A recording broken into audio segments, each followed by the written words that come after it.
I've studied successful people for 40 years, and though the diversity you find among them is astounding, I've found that they are all alike in one way: how they think. That is the one thing that separates successful people from unsuccessful ones. And here's the good news. How successful people think can be learned. If you change your thinking, you can change your life.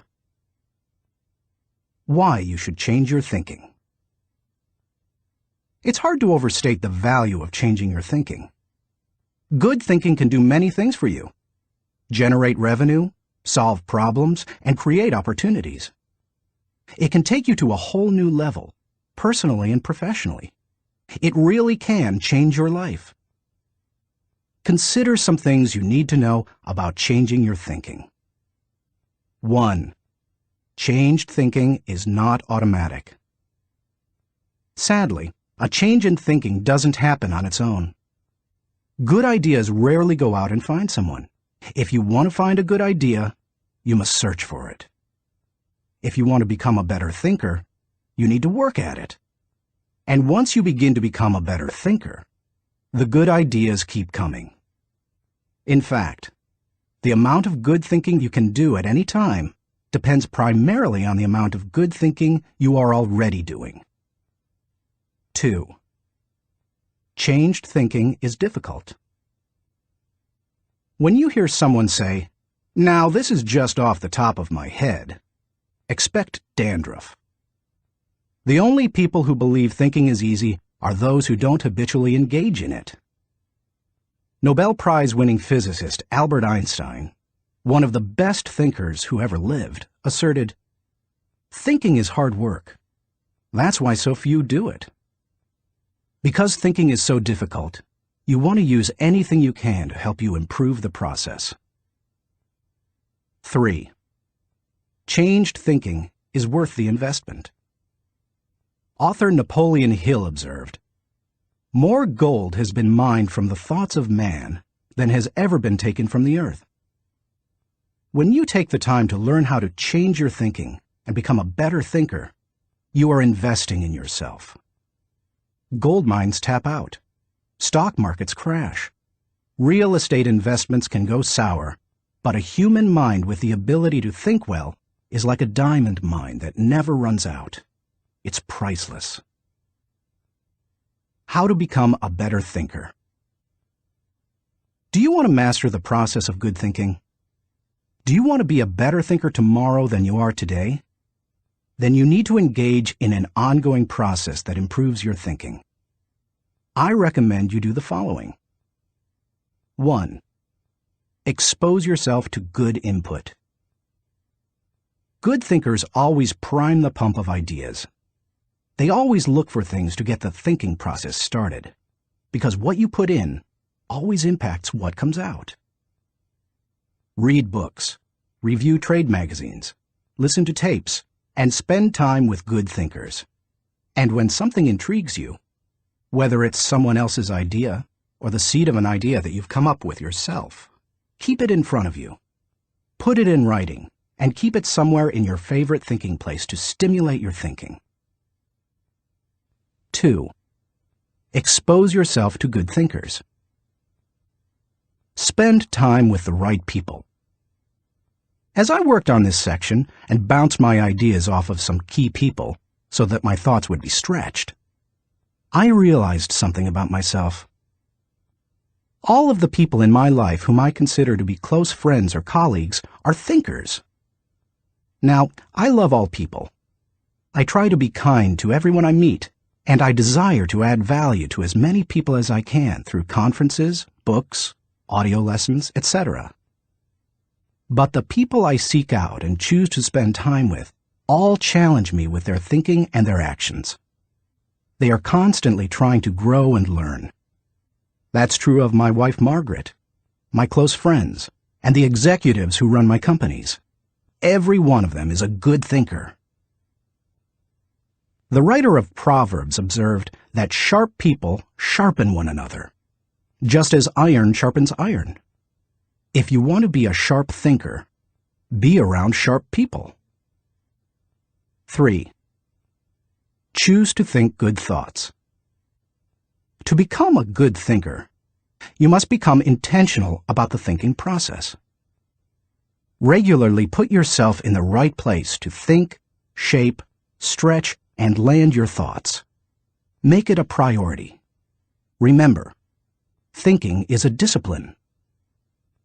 Recently, I had breakfast with Dan Cathy, the president of Chick-fil-A, a fast food chain headquartered in the Atlanta area. I told him that I was working on this book, and I asked him if he made thinking time a high priority. Not only did he say yes, but he told me about what he calls his thinking schedule. It helps him to fight the hectic pace of life that discourages intentional thinking. Dan says he sets aside time just to think for half a day every 2 weeks, for 1 whole day every month, and for 2 or 3 full days every year. Dan explains, "This helps me keep the main thing, since I am so easily distracted." You may want to do something similar, or you can develop a schedule and method of your own. No matter what you choose to do, go to your thinking place, take paper and pen, and make sure you capture your ideas in writing. 4. Act on your good thoughts. Ideas have a short shelf life. You must act on them before the expiration date. World War I flying ace Eddie Rickenbacker said it all when he remarked, "I can give you a 6-word formula for success. Think things through, then follow through." 5. Allow your emotions to create another good thought.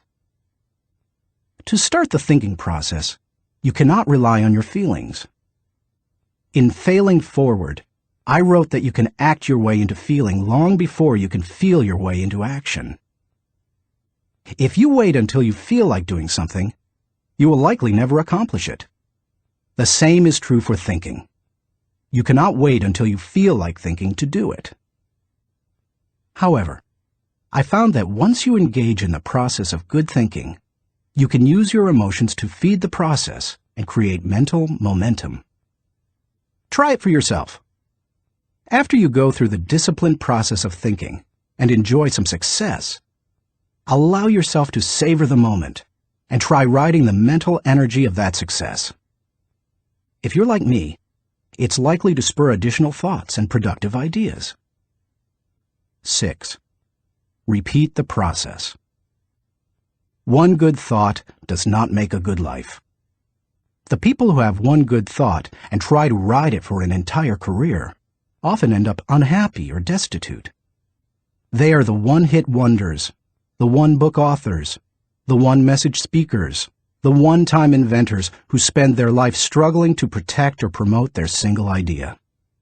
Success comes to those who have an entire mountain of gold that they continually mine, not those who find one nugget and try to live on it for 50 years. To become someone who can mine a lot of gold, you need to keep repeating the process of good thinking. Putting yourself in the right place to think. Becoming a good thinker isn't overly complicated. It's a discipline.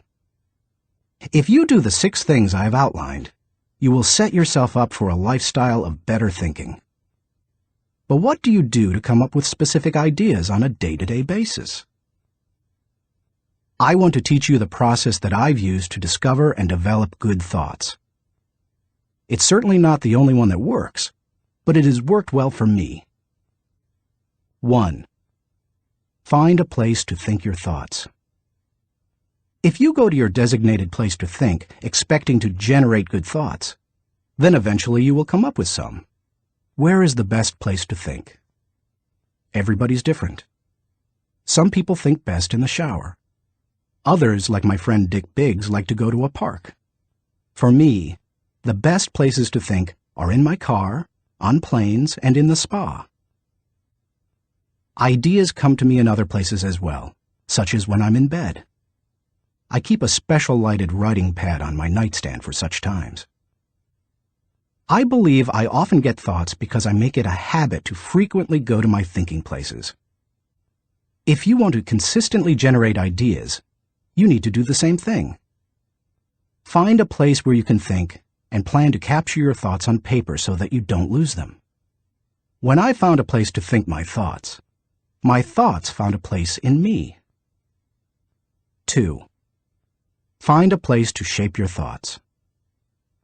Rarely do ideas come fully formed and completely worked out. Most of the time, they need to be shaped until they have substance. As my friend Dan Ryland says, they have to stand the test of clarity and questioning. During the shaping time, you want to hold an idea up to strong scrutiny.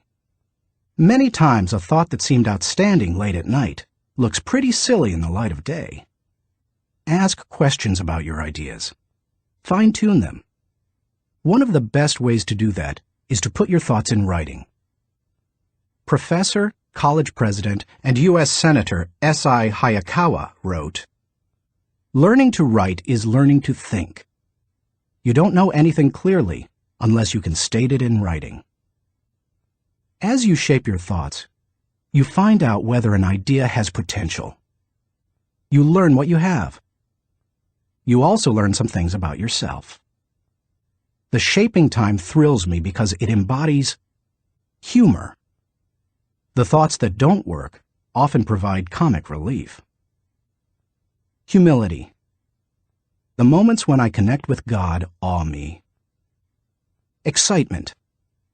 I love to play out an idea mentally. I call it futuring it. Creativity. In these moments, I am unhampered by reality. Fulfillment. God made me for this process. It uses my greatest gifts and gives me joy. Honesty. As I turn over an idea in my mind, I discover my true motives. Passion.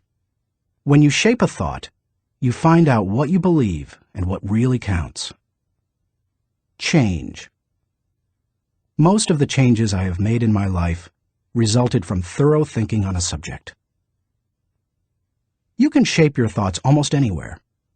Just find a place that works for you, where you will be able to write things down, focus your attention without interruptions, and ask questions about your ideas. 3. Find a place to stretch your thoughts. If you come upon great thoughts and spend time mentally shaping them, don't think you're done and can stop there. If you do, you will miss some of the most valuable aspects of the thinking process. You miss bringing others in and expanding ideas to their greatest potential. Earlier in my life, I have to admit, I was often guilty of this error. I wanted to take an idea from seed thought to solution before sharing it with anyone, even the people it would most impact. I did this both at work and at home. But over the years, I have learned that you can go much farther with a team than you can go alone. I've found a kind of formula that can help you stretch your thoughts. It says, the right thought plus the right people in the right environment at the right time for the right reason equals the right result. This combination is hard to beat. Like every person, every thought has the potential to become something great. When you find a place to stretch your thoughts, you find that potential. 4. Find a place to land your thoughts. Author C.D. Jackson observes that great ideas need landing gear as well as wings. Any idea that remains only an idea doesn't make a great impact. The real power of an idea comes when it goes from abstraction to application. Think about Einstein's theory of relativity. When he published his theories in 1905 and 1916, they were merely profound ideas. Their real power came with the development of the nuclear reactor in 1942 and the nuclear bomb in 1945. When scientists developed and implemented Einstein's ideas, the whole world changed. Likewise, if you want your thoughts to make an impact, you need to land them with others so that they can someday be implemented. As you plan for the application phase of the thinking process, land your ideas first with yourself. Landing an idea with yourself will give you integrity. People will buy into an idea only after they buy into the leader who communicates it. Before teaching any lesson, I ask myself 3 questions. Do I believe it? Do I live it? Do I believe others should live it? If I can't answer yes to all 3 questions, then I haven't landed it. Key players. Let's face it, no idea will fly if the influencers don't embrace it. After all, they are the people who carry thoughts from idea to implementation. Those most affected. Landing thoughts with the people on the firing line will give you great insight. Those closest to changes that occur as a result of a new idea can give you a reality read. And that's important, because sometimes even when you've diligently completed the process of creating a thought, shaping it, and stretching it with other good thinkers, you can still miss the mark. 5. Find a place to fly your thoughts. French philosopher Henri-Louis Bergson, who won the Nobel Prize in Literature in 1927, asserted that a person should think like a man of action, act like a man of thought. What good is thinking if it has no application in real life? Thinking divorced from actions cannot be productive. Learning how to master the process of thinking well leads you to productive thinking. If you can develop the discipline of good thinking and turn it into a lifetime habit, then you will be successful and productive all of your life. Once you've created, shaped, stretched, and landed your thoughts, then flying them can be fun and easy. Portrait of a good thinker. You often hear someone say that a colleague or friend is a good thinker, but that phrase means something different to everyone. To one person, it may mean having a high IQ, while to another, it could mean knowing a bunch of trivia, or being able to figure out who done it when reading a mystery novel. I believe that good thinking isn't just one thing. It consists of several specific thinking skills. Becoming a good thinker means developing those skills to the best of your ability. It doesn't matter whether you were born rich or poor. It doesn't matter if you have a 3rd-grade education or possess a PhD. It doesn't matter if you suffer from multiple disabilities or you're the picture of health. No matter what your circumstances, you can learn to be a good thinker. All you must do is be willing to engage in the process every day. In Built to Last, Jim Collins and Jerry Porras describe what it means to be a visionary company, the kind of company that epitomizes the pinnacle of American business. They describe those companies this way. A visionary company is like a great work of art. Think of Michelangelo's scenes from Genesis on the ceiling of the Sistine Chapel, or his statue of David. Think of a great and enduring novel like Huckleberry Finn, or Crime and Punishment. Think of Beethoven's Ninth Symphony, or Shakespeare's Henry V. Think of a beautifully designed building, like the masterpieces of Frank Lloyd Wright, or Ludwig Mies van der Rohe. You can't point to any one single item that makes the whole thing work. It's the entire work, all the pieces working together to create an overall effect that leads to enduring greatness. Good thinking is similar. You need all the thinking pieces to become the kind of person who can achieve great things. Those pieces include the following 11 skills.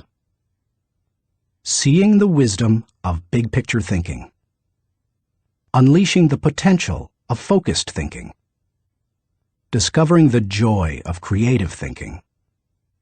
Recognizing the importance of realistic thinking.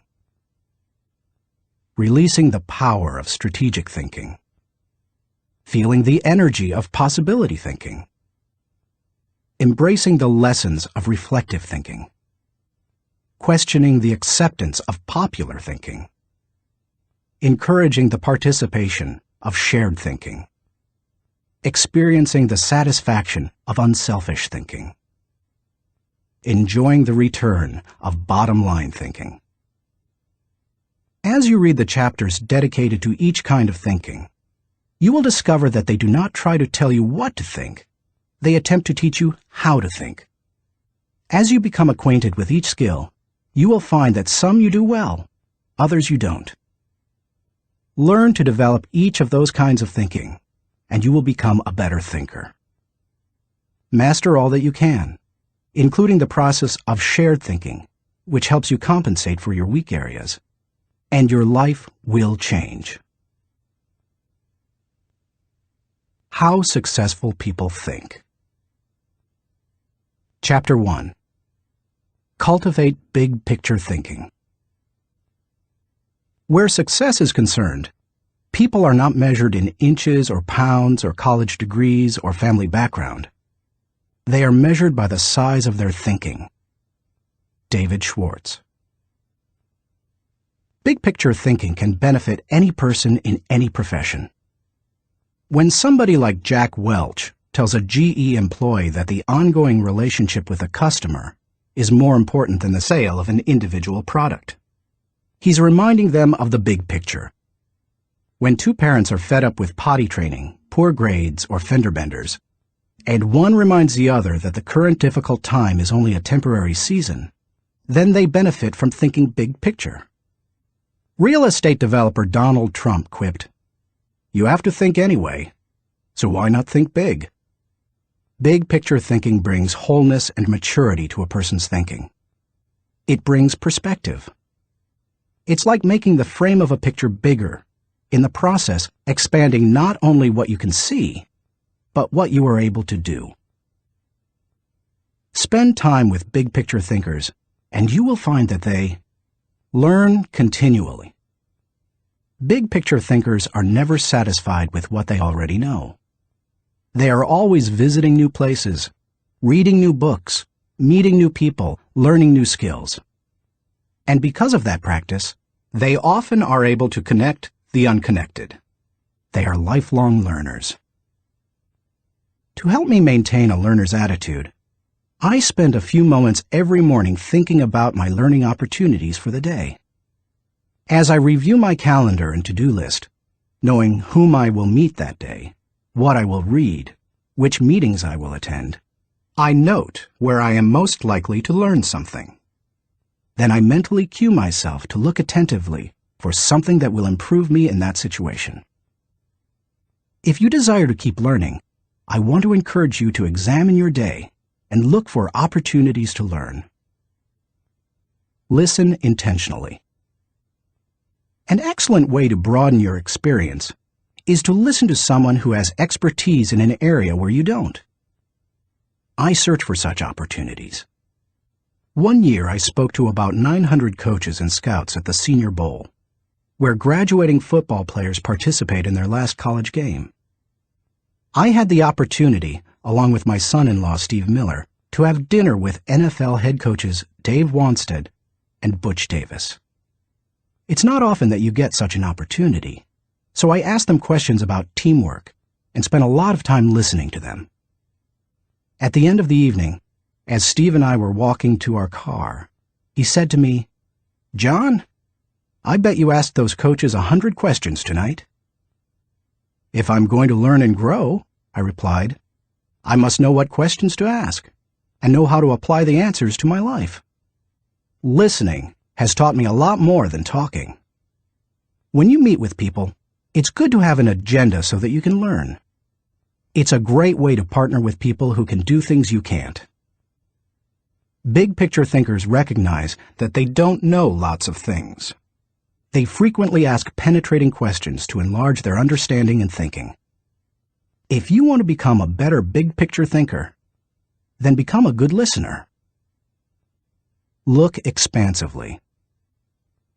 Writer Henry David Thoreau wrote, "Many an object is not seen, though it falls within the range of our visual ray, because it does not come within the range of our intellectual ray."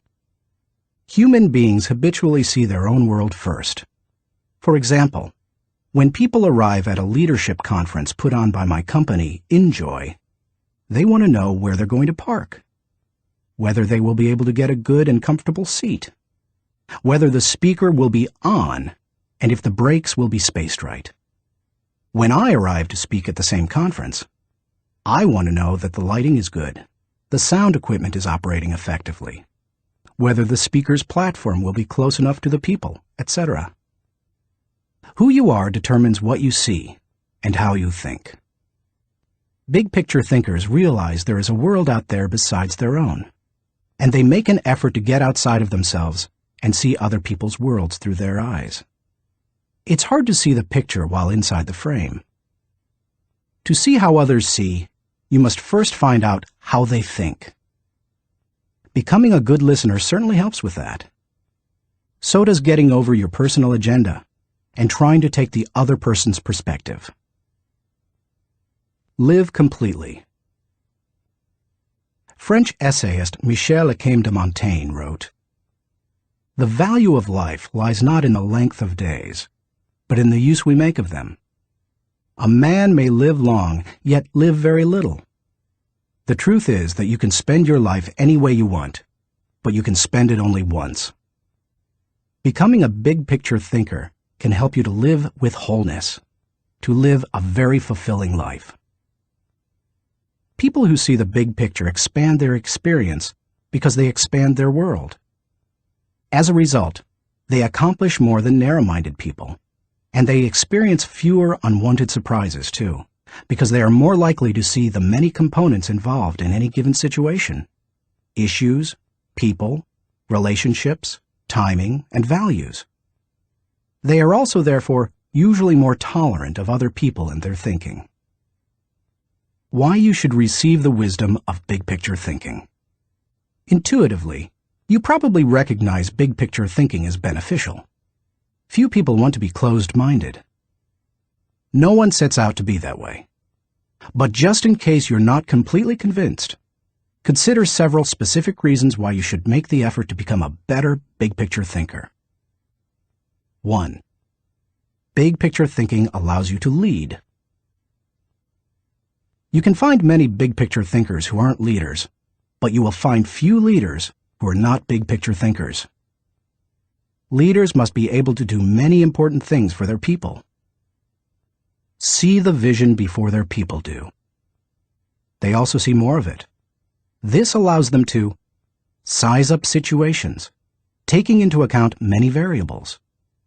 Leaders who see the big picture discern possibilities as well as problems to form a foundation to build the vision. Once leaders have done that, they can sketch a picture of where the team is going, including any potential challenges or obstacles. The goal of leaders shouldn't be merely to make their people feel good, but to help them be good and accomplish the dream. The vision, shown accurately, will allow leaders to show how the future connects with the past to make the journey more meaningful. When leaders recognize this need for connection and bridge it, then they can seize the moment when the timing is right. In leadership, when to move is as important as what you do. As Winston Churchill said, there comes a special moment in everyone's life, a moment for which that person was born. When he seizes it, it is his finest hour. Whether building roads, planning a trip, or moving in leadership, big picture thinking allows you to enjoy more success. People who are constantly looking at the whole picture have the best chance of succeeding in any endeavor. 2. Big picture thinking keeps you on target. Thomas Fuller, chaplain to Charles II of England, observed, "He that is everywhere is nowhere." To get things done, you need focus. However, to get the right things done, you also need to consider the big picture. Only by putting your daily activities in the context of the big picture will you be able to stay on target. As Alvin Toffler says, you've got to think about big things while you're doing small things, so that all the small things go in the right direction. 3. Big picture thinking allows you to see what others see. One of the most important skills you can develop in human relations is the ability to see things from the other person's point of view. It's one of the keys to working with clients, satisfying customers, maintaining a marriage, rearing children, helping those who are less fortunate, etc. All human interactions are enhanced by the ability to put yourself in another person's shoes. How? Look beyond yourself, your own interests, and your own world. When you work to consider an issue from every possible angle, examine it in the light of another's history, discover the interests and concerns of others, and try to set aside your own agenda, you begin to see what others see. And that is a powerful thing. 4. Big picture thinking promotes teamwork. If you participate in any kind of team activity, then you know how important it is that team members see the whole picture, not just their own part. Anytime a person doesn't know how his work fits with that of his teammates, then the whole team is in trouble. The better the grasp team members have of the big picture, the greater their potential to work together as a team. 5. Big picture thinking keeps you from being caught up in the mundane. Let's face it, some aspects of everyday life are absolutely necessary but thoroughly uninteresting. Big picture thinkers don't let the grind get to them because they don't lose sight of the all-important overview. They know that the person who forgets the ultimate is a slave to the immediate. 6. Big picture thinking helps you to chart uncharted territory. Have you ever heard the expression, "We'll cross that bridge when we come to it"? That phrase undoubtedly was coined by someone who had trouble seeing the big picture. The world was built by people who crossed bridges in their minds long before anyone else did. The only way to break new ground or move into uncharted territory is to look beyond the immediate and see the big picture. How to acquire the wisdom of big picture thinking. If you desire to seize new opportunities and open new horizons, then you need to add big picture thinking to your abilities. To become a good thinker, better able to see the big picture, keep in mind the following suggestions. 1. Don't strive for certainty. Big picture thinkers are comfortable with ambiguity. They don't try to force every observation or piece of data into pre-formulated mental cubbyholes. They think broadly and can juggle many seemingly contradictory thoughts in their minds.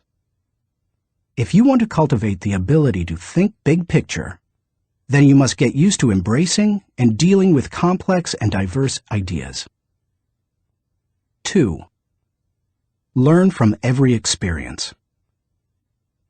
Big picture thinkers broaden their outlook by striving to learn from every experience. They don't rest on their successes, they learn from them. More importantly, they learn from their failures. They can do that because they remain teachable. Varied experiences, both positive and negative, help you see the big picture. The greater the variety of experience and success, the more potential to learn you have. If you desire to be a big picture thinker, then get out there and try a lot of things. Take a lot of chances, and take time to learn after every victory or defeat. 3. Gain insight from a variety of people. Big picture thinkers learn from their experiences, but they also learn from experiences they don't have. That is, they learn by receiving insight from others, from customers, employees, colleagues, and leaders. If you desire to broaden your thinking and see more of the big picture, then seek out counselors to help you. But be wise in whom you ask for advice. Gaining insight from a variety of people doesn't mean stopping anyone and everyone in hallways and grocery store lines and asking what they think about a given subject. Be selective. Talk to people who know and care about you, who know their field, and who bring experience deeper and broader than your own. 4. Give yourself permission to expand your world. If you want to be a big picture thinker, you will have to go against the flow of the world. Society wants to keep people in boxes. Most people are married mentally to the status quo. They want what was, not what can be. They seek safety in simple answers. To think big picture, you need to give yourself permission to go a different way, to break new ground, to find new worlds to conquer. And when your world does get bigger, you need to celebrate. Never forget there is more out there in the world than what you've experienced. Keep learning, keep growing, and keep looking at the big picture. If you desire to be a good thinker, that's what you need to do. Thinking question. Am I thinking beyond myself and my world so that I process ideas with a holistic perspective? Chapter 2. Engage in focused thinking. He did each thing as if he did nothing else. Spoken of novelist Charles Dickens. Philosopher Bertrand Russell once asserted, "To be able to concentrate for a considerable time is essential to difficult achievement." Sociologist Robert Lind observed that, "Knowledge is power only if a man knows what facts are not to bother about." Focused thinking removes distractions and mental clutter so that you can concentrate on an issue and think with clarity. Focused thinking can do several things for you. 1. Focused thinking harnesses energy toward a desired goal.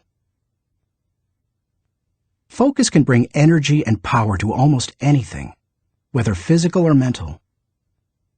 If you're learning how to pitch a baseball and you want to develop a good curveball, then focused thinking while practicing will improve your technique. If you need to refine the manufacturing process of your product, focused thinking will help you develop the best method. If you want to solve a difficult mathematics problem, focused thinking helps you break through to the solution. The greater the difficulty of a problem or issue, the more focused thinking time is necessary to solve it. 2. Focused thinking gives ideas time to develop. I love to discover and develop ideas. I often bring my creative team together for brainstorming and creative thinking. When we first get together, we try to be exhaustive in our thinking in order to generate as many ideas as possible. The birthing of a potential breakthrough often results from sharing many good ideas. But to take ideas to the next level, you must shift from being expansive in your thinking to being selective. I have discovered that a good idea can become a great idea when it is given focus time. It's true that focusing on a single idea for a long time can be very frustrating. I've often spent days focusing on a thought and trying to develop it, only to find that I could not improve the idea. But sometimes, my perseverance in focused thinking pays off. That brings me great joy. And when focused thinking is at its best, not only does the idea grow, but so do I. 3. Focused thinking brings clarity to the target. I consider golf one of my favorite hobbies. It's a wonderfully challenging game. I like it because the objectives are so clear. Professor William Mobley of the University of South Carolina made the following observation about golf. One of the most important things about golf is the presence of clear goals. You see the pins, you know the par. It's neither too easy nor unattainable. You know your average score, and there are competitive goals. Competitive with par, with yourself, and others. These goals give you something to shoot at. In work, as in golf, goals motivate. One time on the golf course, I followed a golfer who neglected to put the pin back in the hole after he putted. Because I could not see my target, I couldn't focus properly. My focus quickly turned to frustration and to poor play. To be a good golfer, a person needs to focus on a clear target. The same is true in thinking. Focus helps you to know the goal and to achieve it. 4. Focused thinking will take you to the next level. No one achieves greatness by becoming a generalist. You don't hone a skill by diluting your attention to its development. The only way to get to the next level is to focus. No matter whether your goal is to increase your level of play, sharpen your business plan, improve your bottom line, develop your subordinates, or solve personal problems, you need to focus. Author Harry A. Overstreet observed, "The immature mind hops from one thing to another. The mature mind seeks to follow through." Where should you focus your thinking? Does every area of your life deserve dedicated, focused thinking time? Of course, the answer is no. Be selective, not exhaustive, in your focused thinking. For me, that means dedicating in-depth thinking time to 4 areas: leadership, creativity, communication, and intentional networking. Your choices will probably differ from mine. Here are a few suggestions to help you figure them out. Identify your priorities. First, take into account your priorities for yourself, your family, and your team. Author, consultant, and award-winning thinker Edward de Bono quipped, "A conclusion is the place where you get tired of thinking." Unfortunately, many people land on priorities based on where they run out of steam. You certainly don't want to do that. Nor do you want to let others set your agenda. There are many ways to determine priorities. If you know yourself well, begin by focusing on your strengths, the things that make best use of your skills and God-given talents. You might also focus on what brings the highest return and reward. Do what you enjoy most and do best. You could use the 80-20 rule. Give 80% of your effort to the top 20%, most important, activities. Another way is to focus on exceptional opportunities that promise a huge return. It comes down to this. Give your attention to the areas that bear fruit. Discover your gifts. Not all people are self-aware and have a good handle on their own skills, gifts, and talents. They are a little like the comic strip character Charlie Brown. One day after striking out in a baseball game, he says, "Rats! I'll never be a big league player. I just don't have it. All my life I've dreamed of playing in the big leagues, but I'll never make it."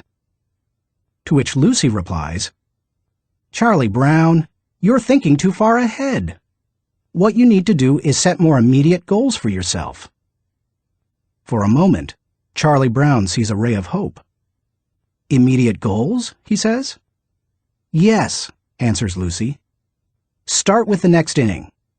When you go out to pitch, see if you can walk out to the mound without falling down." I've met many individuals who grew up in a household full of Lucys. They received little encouragement or affirmation, and as a result, seem at a loss for direction. If you have that kind of background, you need to work extra hard to figure out what your gifts are. Take a personality profile such as DISC or Myers-Briggs. Interview positive friends and family members to see where they think you shine. Spend some time reflecting on past successes. If you're going to focus your thinking in your areas of strength, you need to know what they are. Develop your dream. If you want to achieve great things, you need to have a great dream. If you're not sure of your dream, use your focused thinking time to help you discover it. If your thinking has returned to a particular area time after time, you may be able to discover your dream there.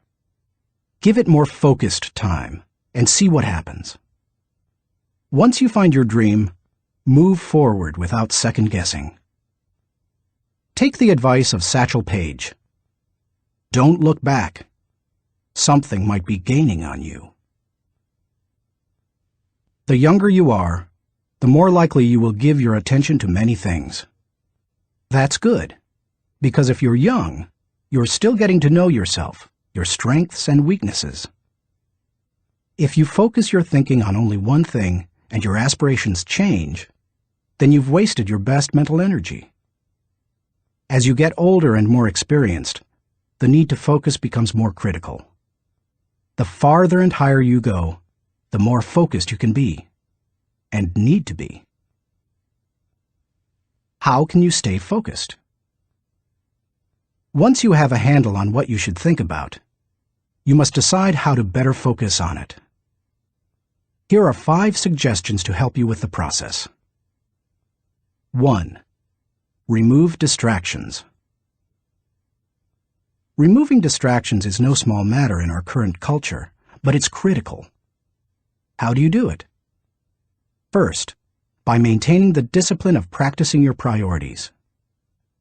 Don't do easy things first, or hard things first, or urgent things first. Do first things first, the activities that give you the highest return. In that way, you keep the distractions to a minimum. Second, insulate yourself from distractions. I've found that I need blocks of time to think without interruptions. I've mastered the art of making myself unavailable when necessary and going off to my thinking place so that I can work without interruptions. Because of my responsibilities as founder of 3 companies, however, I am always aware of the tension between my need to remain accessible to others as a leader and my need to withdraw from them to think. The best way to resolve the tension is to understand the value of both activities. Walking slowly through the crowd allows me to connect with people and know their needs. Withdrawing from the crowd allows me to think of ways to add value to them. My advice to you is to place value on and give attention to both. If you naturally withdraw, then make sure to get out among people more often. If you're always on the go and rarely withdraw for thinking time, then remove yourself periodically so that you can unleash the potential of focused thinking. And wherever you are, be there. 2. Make time for focused thinking. Once you have a place to think, you need the time to think. Because of the fast pace of our culture, people tend to multitask, but that's not always a good idea. Switching from task to task can cost you up to 40% efficiency.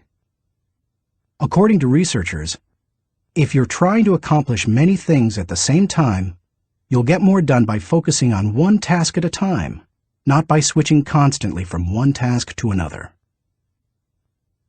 Years ago, I realized that my best thinking time occurs in the morning. Whenever possible, I reserve my mornings for thinking and writing. One way to gain time for focused thinking is to impose upon yourself a rule that one company implemented. Don't allow yourself to look at email until after 10 a.m. Instead, focus your energies on your number 1 priority. Put non-productive time wasters on hold so that you can create thinking time for yourself. 3. Keep items of focus before you. Ralph Waldo Emerson, the great transcendental thinker, believed, "Concentration is the secret of strength in politics, in war, in trade, in short, in all management of human affairs." To help me concentrate on the things that matter, I work to keep important items before me. One way is to ask my assistant, Linda Eggers, to keep bringing it up, asking me about it, giving me additional information in reference to it. I'll also keep a file or page on my desk so that I see it every day as I work. That strategy has successfully helped me for 30 years to stimulate and sharpen ideas. If you've never done it, I recommend that you try it. I'll tell you more about it in the section on reflective thinking. 4. Set goals. I believe goals are important. The mind will not focus until it has clear objectives. But the purpose of goals is to focus your attention and give you direction.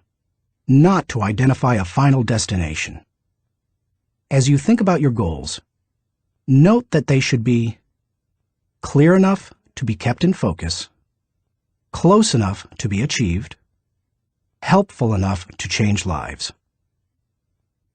Those guidelines will get you going. And be sure to write down your goals. If they're not written, I can almost guarantee that they're not focused enough.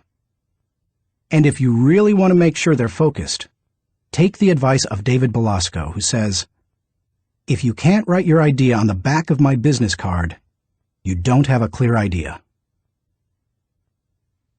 Even if you look back years from now and think your goals were too small, they will have served their purpose if they provide you with direction. 5. Question your progress. Take a good look at yourself from time to time to see whether you are actually making progress. That is the most accurate measure of whether you are making the best use of focused thinking. Ask yourself, am I seeing a return for my investment of focused thinking time? Is what I am doing getting me closer to my goals? Am I headed in a direction that helps me to fulfill my commitments, maintain my priorities, and realize my dreams? What are you giving up to go up? No one can go to the highest level and remain a generalist. My dad used to say, "Find the one thing you do well and don't do anything else." I've found that to do well at a few things, I've had to give up many things. As I worked on this chapter, I spent some time reflecting on the kinds of things I've given up. Here are the main ones. I can't know everyone. I love people, and I'm outgoing. Put me into a room full of people and I feel energized. So it goes against my grain to restrict myself from spending time with lots of people. To compensate for that, I've done a couple of things. First, I've chosen a strong inner circle of people. They not only provide tremendous professional help, but they also make life's journey much more pleasant. Second, I ask certain friends to catch me up on what's happening in the lives of other friends. I usually do that when I'm traveling and can't block out the time I would need for focused thinking.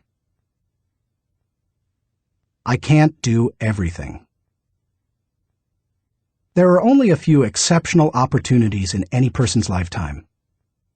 That's why I strive for excellence in a few things rather than a good performance in many.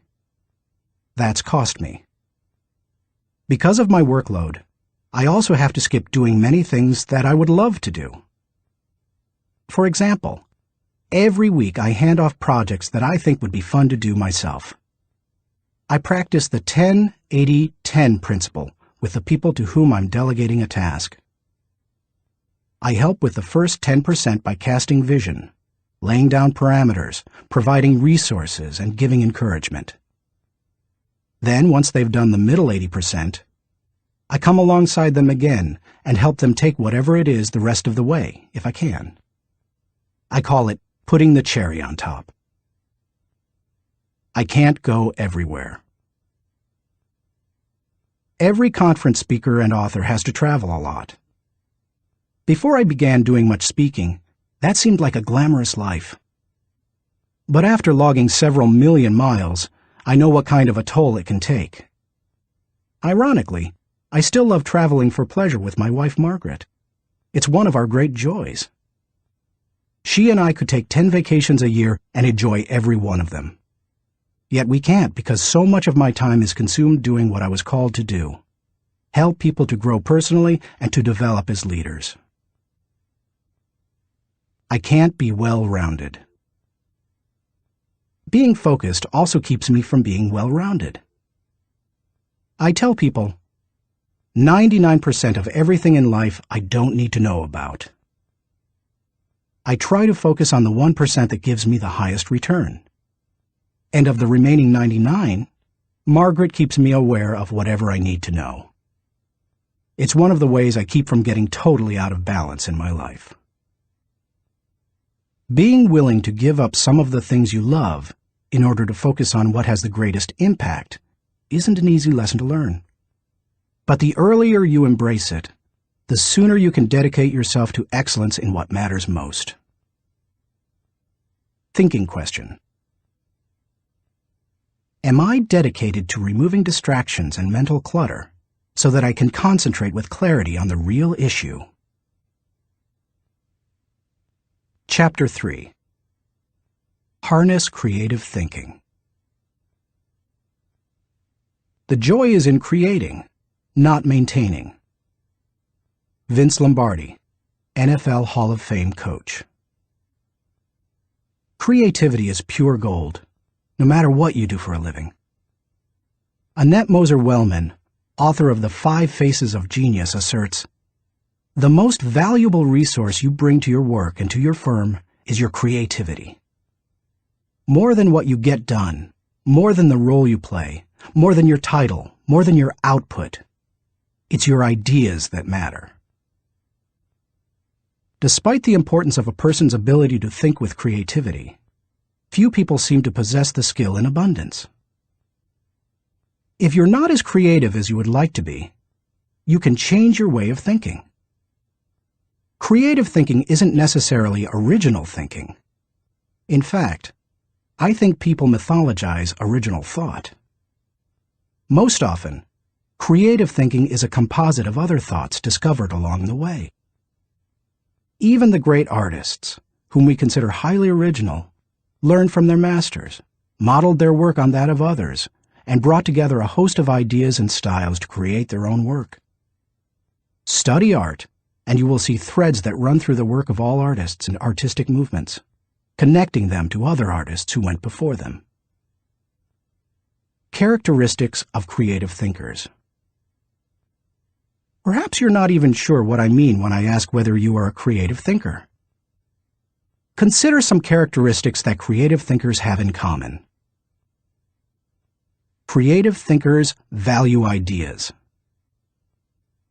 Annette Moser-Wellman observes, "Highly creative people are dedicated to ideas. They don't rely on their talent alone. They rely on their discipline. Their imagination is like a second skin. They know how to manipulate it to its fullest." Creativity is about having ideas, lots of them. You will have ideas only if you value ideas. Creative thinkers explore options. I've yet to meet a creative thinker who didn't love options.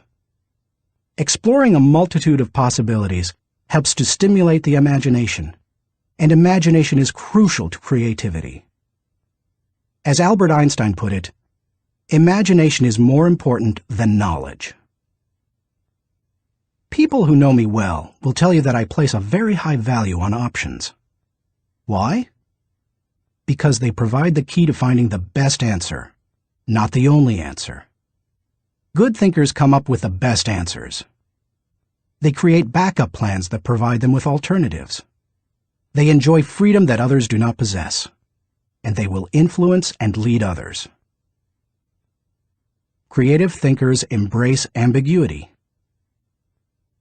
Writer H.L. Mencken said, "It is the dull man who is always sure, and the sure man who is always dull." Creative people don't feel the need to stamp out uncertainty. They see all kinds of inconsistencies and gaps in life, and they often take delight in exploring those gaps, or in using their imagination to fill them in. Creative thinkers celebrate the offbeat. Creativity, by its very nature, often explores off the beaten path and goes against the grain. Diplomat and longtime president of Yale University, Kingman Brewster, said, "There is a correlation between the creative and the screwball, so we must suffer the screwball gladly." To foster creativity in yourself or others, be willing to tolerate a little oddness. Creative thinkers connect the unconnected. Because creativity utilizes the ideas of others, there's great value in being able to connect one idea to another, especially to seemingly unrelated ideas. Graphic designer Tim Hansen says, "Creativity is especially expressed in the ability to make connections, to make associations, to turn things around and express them in a new way. Creating additional thoughts is like taking a trip in your car. You may know where you are going, but only as you move toward your destination can you see and experience things in a way not possible before you started. Creative thinking works something like this. Think, then collect, then create, then correct, then connect. Once you begin to think, you are free to collect. You ask yourself, what material relates to this thought? Once you have the material, you ask, what ideas can make the thought better?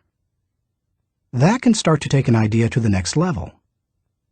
After that, you can correct or refine it by asking, what changes can make these ideas better?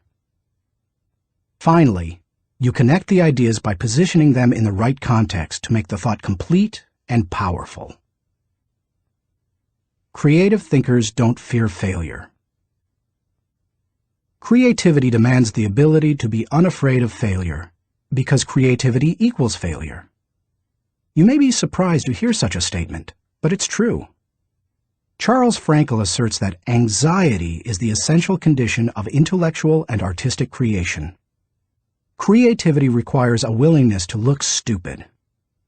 It means getting out on a limb, knowing that the limb often breaks. Creative people know these things and still keep searching for new ideas. They just don't let the ideas that don't work prevent them from coming up with more ideas that do work. Why you should discover the joy of creative thinking. Creativity can improve a person's quality of life. Here are 5 specific things creative thinking has the potential to do for you. 1. Creative thinking adds value to everything. Wouldn't you enjoy a limitless reservoir of ideas that you could draw upon at any time? That's what creative thinking gives you. For that reason, no matter what you are currently able to do, creativity can increase your capabilities. Creativity is being able to see what everybody else has seen and think what nobody else has thought, so that you can do what nobody else has done. Sometimes, creative thinking lies along the lines of invention, where you break new ground. Other times, it moves along the lines of innovation, which helps you to do old things in a new way. But either way, it's seeing the world through sufficiently new eyes so that new solutions appear. That always adds value. 2. Creative thinking compounds. Over the years, I've found that creative thinking is hard work, but creative thinking compounds, given enough time and focus. Perhaps more than any other kind of thinking, creative thinking builds on itself and increases the creativity of the thinker. Poet Maya Angelou observed, "You can't use up creativity. The more you use, the more you have." Sadly, too often creativity is smothered rather than nurtured. There has to be a climate in which new ways of thinking, perceiving, questioning are encouraged. If you cultivate creative thinking in an environment that nurtures creativity, there's no telling what kind of ideas you can come up with. I'll talk more on that later. 3. Creative thinking draws people to you and your ideas. Creativity is intelligence having fun. People admire intelligence, and they are always attracted to fun, so the combination is fantastic. If anyone could be said to have fun with his intelligence, it was Leonardo da Vinci. The diversity of his ideas and expertise staggers the mind. He was a painter, architect, sculptor, anatomist, musician, inventor, and engineer. The term Renaissance man was coined because of him. Just as people were drawn to Da Vinci and his ideas during the Renaissance, they are drawn to creative people today. If you cultivate creativity, you will become more attractive to other people, and they will be drawn to you. 4. Creative thinking helps you learn more. Author and creativity expert Ernie Zielinski says, "Creativity is the joy of not knowing it all. The joy of not knowing it all refers to the realization that we seldom, if ever, have all the answers. We always have the ability to generate more solutions to just about any problem. Being creative is being able to see or imagine a great deal of opportunity to life's problems. Creativity is having options."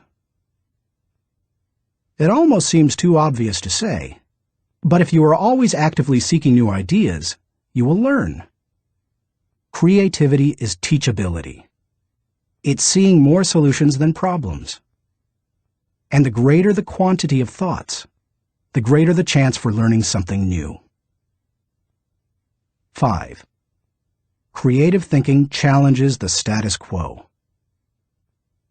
If you desire to improve your world, or even your own situation, then creativity will help you. The status quo and creativity are incompatible. Creativity and innovation always walk hand in hand. How to discover the joy of creative thinking. At this point, you may be saying, "Okay, I'm convinced that creative thinking is important. But how do I find the creativity within me? How do I discover the joy of creative thought?" Here are 5 ways to do it. 1. Remove creativity killers. Economics professor and humor author Stephen Leacock said, "Personally, I would sooner have written Alice in Wonderland than the whole Encyclopedia Britannica." He valued the warmth of creativity over cold facts. If you do too, then you need to eliminate attitudes that devalue creative thinking. Take a look at the following phrases. They are almost guaranteed to kill creative thinking anytime you hear or think them. "I'm not a creative person." "Follow the rules." "Don't ask questions." "Don't be different." "Stay within the lines." "There is only one way." "Don't be foolish." "Be practical." "Be serious." "Think of your image." "That's not logical." "It's not practical." "It's never been done." "It can't be done." "It didn't work for them." "We tried that before." "It's too much work." "We can't afford to make a mistake." "It will be too hard to administer." "We don't have the time." "We don't have the money." "Yes, but..." Play is frivolous. Failure is final. If you think you have a great idea, don't let anyone talk you out of it, even if it sounds foolish.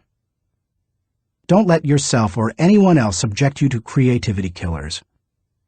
After all, you can't do something new and exciting if you force yourself to stay in the same old rut. Don't just work harder at the same old thing. Make a change. 2. Think creatively by asking the right questions. Creativity is largely a matter of asking the right questions. Management trainer Sir Anthony Jay said, "The uncreative mind can spot wrong answers, but it takes a creative mind to spot wrong questions." Wrong questions shut down the process of creative thinking. They direct thinkers down the same old path, or they chide them into believing that thinking isn't necessary at all. To stimulate creative thinking, ask yourself questions such as, why must it be done this way? What is the root problem? What are the underlying issues? What does this remind me of? What is the opposite? What metaphor or symbol helps to explain it? Why is it important? What's the hardest or most expensive way to do it? Who has a different perspective on this? What happens if we don't do it at all? You get the idea. And you can probably come up with better questions yourself. Physicist Tom Hirschfeld observed, "If you don't ask why this often enough, Somebody will ask, why you? If you want to think creatively, you must ask good questions. You must challenge the process. 3. Develop a creative environment. Charlie Brower said, "A new idea is delicate. It can be killed by a sneer or a yawn. It can be stabbed to death by a quip and worried to death by a frown on the right man's brow.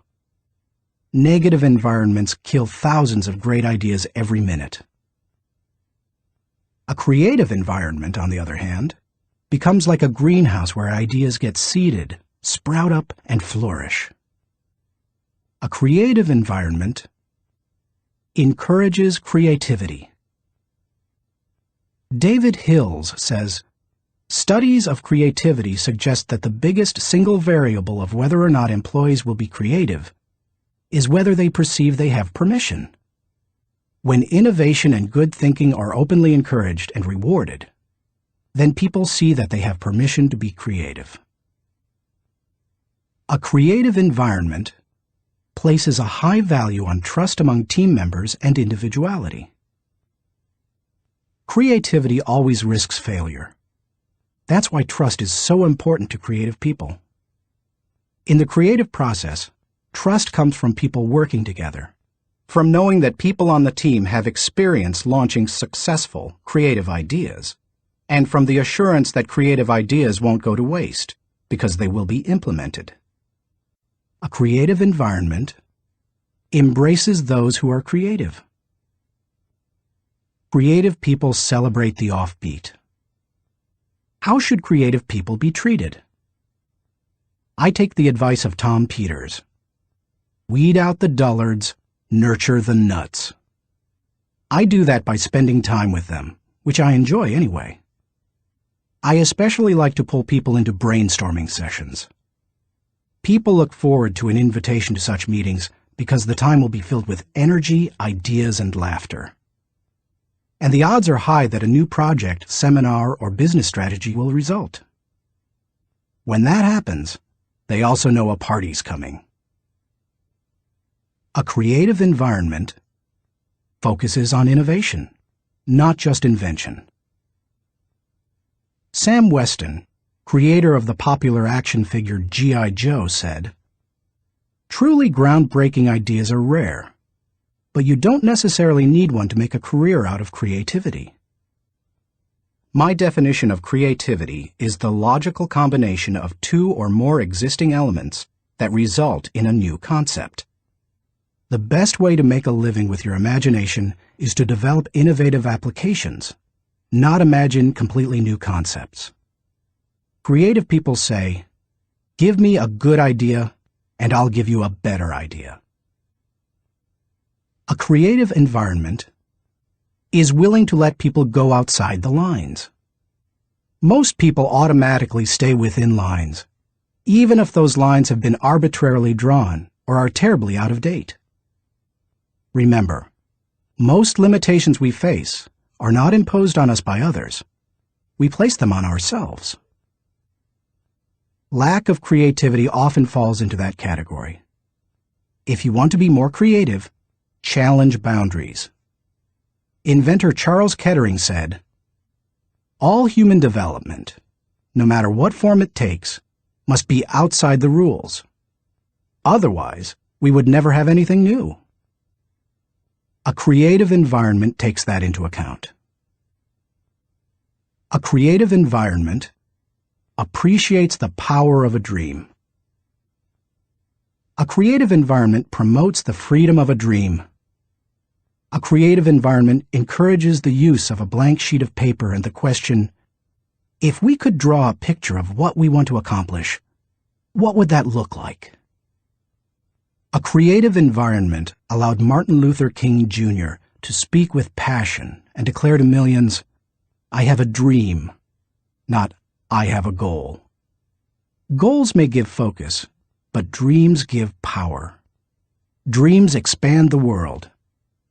That is why James Allen suggested that dreamers are the saviors of the world.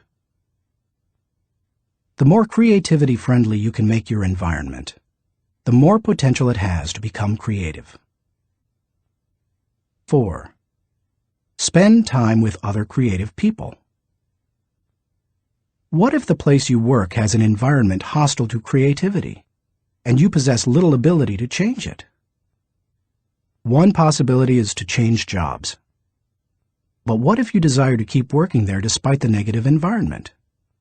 Your best option is to find a way to spend time with other creative people. Creativity is contagious. Have you ever noticed what happens during a good brainstorming session? One person throws out an idea. Another person uses it as a springboard to discover another idea. Someone else takes it in yet another, even better direction. Then somebody grabs hold of it and takes it to a whole new level. The interplay of ideas can be electric. I have a strong group of creative individuals in my life. I make sure to spend regular time with them. When I leave them, I always feel energized. I'm full of ideas, and I see things differently. They truly are indispensable to my life. It's a fact that you begin to think like the people you spend a lot of time with. The more time you can spend with creative people, engaging in creative activities, the more creative you will become. 5. Get out of your box. Actress Katharine Hepburn remarked, "If you obey all the rules, you will miss all the fun." While I don't think it's necessary to break all the rules, many are in place to protect us, I do think it's unwise to allow self-imposed limitations to hinder us. Creative thinkers know that they must repeatedly break out of the box of their own history and personal limitations in order to experience creative breakthroughs. The most effective way to help yourself get out of the box is to expose yourself to new paradigms. One way you can do that is by traveling to new places. Explore other cultures, countries, and traditions. Find out how people very different from you live and think. Another is to read on new subjects. I'm naturally curious and love to learn, but I still have a tendency to read books only on my favorite subjects, such as leadership. I sometimes have to force myself to read books that broaden my thinking, because I know it's worth it. If you want to break out of your own box, get into somebody else's. Read broadly. Many people mistakenly believe that if individuals aren't born with creativity, they will never be creative. But you can see from the many strategies and examples I've given that creativity can be cultivated in the right supportive environment. Thinking question. Am I working to break out of my box of limitations so that I explore ideas and options to experience creative breakthroughs? Chapter 4. Employ realistic thinking. The first responsibility of a leader is to define reality. Max Dupree, Chairman of the Board of Herman Miller Incorporated. As anyone knows who's been out of school for a few years, there's usually a huge gap between a college education and the reality of the working world. Honestly, early in my career, I went out of my way to avoid too much realistic thinking because I thought it would interfere with my creative thinking. But as I've grown, I've come to realize that realistic thinking adds to my life. Reality check. Reality is the difference between what we wish and what is. It took some time for me to evolve into a realistic thinker. The process went in phases. First, I did not engage in realistic thinking at all. After a while, I realized that it was necessary, so I began to engage in it occasionally. But I didn't like it, because I thought it was too negative. And any time I could delegate it, I did. Eventually, I found that I had to engage in realistic thinking if I was going to solve problems and learn from my mistakes. And in time, I became willing to think realistically before I got in trouble and make it a continual part of my life. Today, I encourage my key leaders to think realistically. We make realistic thinking the foundation of our business because we derive certainty and security from it. Why you should recognize the importance of realistic thinking. If you're a naturally optimistic person as I am, you may not possess great desire to become a more realistic thinker. But cultivating the ability to be realistic in your thinking will not undermine your faith in people, nor will it lessen your ability to see and seize opportunities. Instead, it will add value to you in other ways. 1. Realistic thinking minimizes downside risk. Actions always have consequences. Realistic thinking helps you to determine what those consequences could be. And that's crucial, because only by recognizing and considering consequences can you plan for them.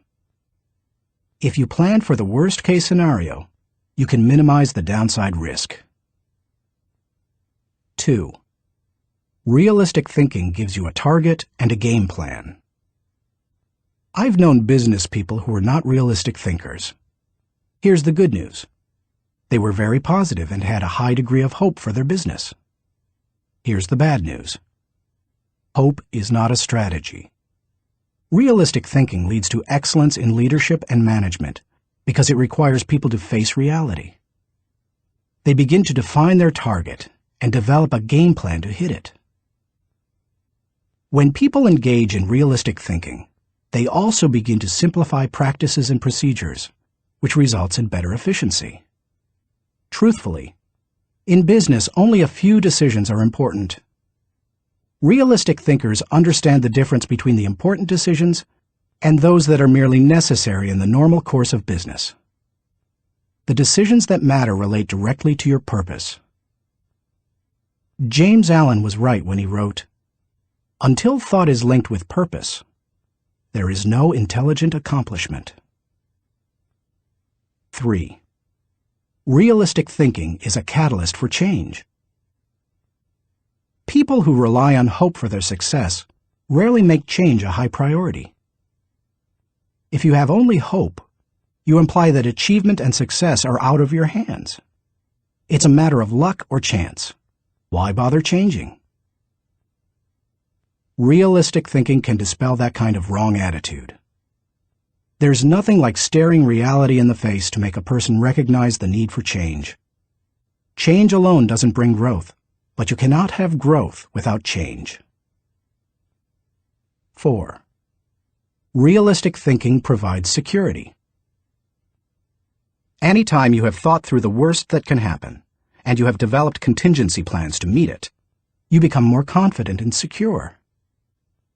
It's reassuring to know that you are unlikely to be surprised.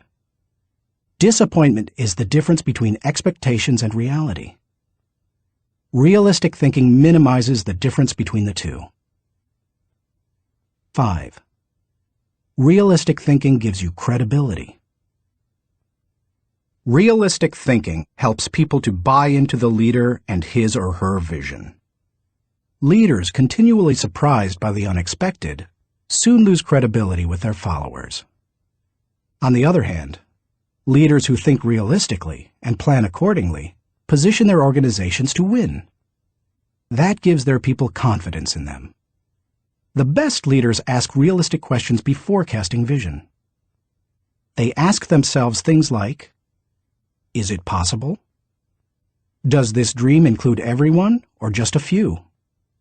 Have I identified and articulated the areas that will make this dream difficult to achieve?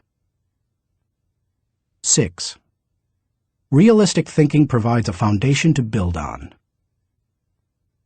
Thomas Edison observed, "The value of a good idea is in using it." The bottom line on realistic thinking is that it helps you to make an idea usable by taking away the wish factor. Most ideas and efforts don't accomplish their intended results because they rely too much on what we wish rather than what is. You can't build a house in midair. It needs a solid foundation. Ideas and plans are the same. They need something concrete on which to build. Realistic thinking provides that solid foundation. 7. Realistic thinking is a friend to those in trouble. If creativity is what you would do if you were unafraid of the possibility of failure, then reality is dealing with failure if it does happen. Realistic thinking gives you something concrete to fall back on during times of trouble, which can be very reassuring. Certainty in the midst of uncertainty brings stability. 8. Realistic thinking brings the dream to fruition. British novelist John Galsworthy wrote, "Idealism increases in direct proportion to one's distance from the problem. If you don't get close enough to a problem, you can't tackle it. If you don't take a realistic look at your dream and what it will take to accomplish it, you will never achieve it." Realistic thinking helps to pave the way for bringing any dream to fruition. How to recognize the importance of realistic thinking. Because I'm naturally optimistic rather than realistic, I've had to take concrete steps to improve my thinking in this area. Here are 5 things I do to improve my realistic thinking. 1. Develop an appreciation for truth. I could not develop as a realistic thinker until I gained an appreciation for realistic thinking. And that means learning to look at and enjoy truth. President Harry S. Truman said, "I never give 'em hell. I just tell the truth, and they think it is hell." That's the way many people react to truth. People tend to exaggerate their success and minimize their failures or deficiencies. They live according to Ruckert's law, believing there is nothing so small that it can't be blown out of proportion. Unfortunately, many people today could be described by a quote from Winston Churchill. "Men occasionally stumble over the truth, but most pick themselves up and hurry off as if nothing has happened." More recently, television journalist Ted Koppel observed, "Our society finds truth too strong a medicine to digest undiluted. In its purest form, truth is not a polite tap on the shoulder. It is a howling reproach." In other words, the truth will set you free, but first, it will make you angry. If you want to become a realistic thinker, however, you need to get comfortable dealing with the truth and face up to it. 2. Do your homework. The process of realistic thinking begins with doing your homework. You must first get the facts. Former governor, congressman, and ambassador Chester Bowles said, "When you approach a problem, strip yourself of preconceived opinions and prejudice. Assemble and learn the facts of the situation. Make the decision which seems to you to be the most honest, and then stick to it. It doesn't matter how sound your thinking is if it's based on faulty data or assumptions. You can't think well in the absence of facts, or in the presence of poor information. You can also find out what others have done in similar circumstances. Remember, your thinking doesn't necessarily have to be original. It just has to be solid. Why not learn all you can from good thinkers who have faced similar situations in the past? Some of my best thinking has been done by others. 3. Think through the pros and cons. There's nothing like taking the time to really examine the pros and cons of an issue to give you a strong dose of reality. It rarely comes down to simply choosing the course of action with the greatest number of pros, because all pros and cons do not carry equal weight. But that's not the value of the exercise anyway. Rather, it helps you to dig into the facts, examine an issue from many angles, and really count the cost of a possible course of action. 4. Picture the worst-case scenario.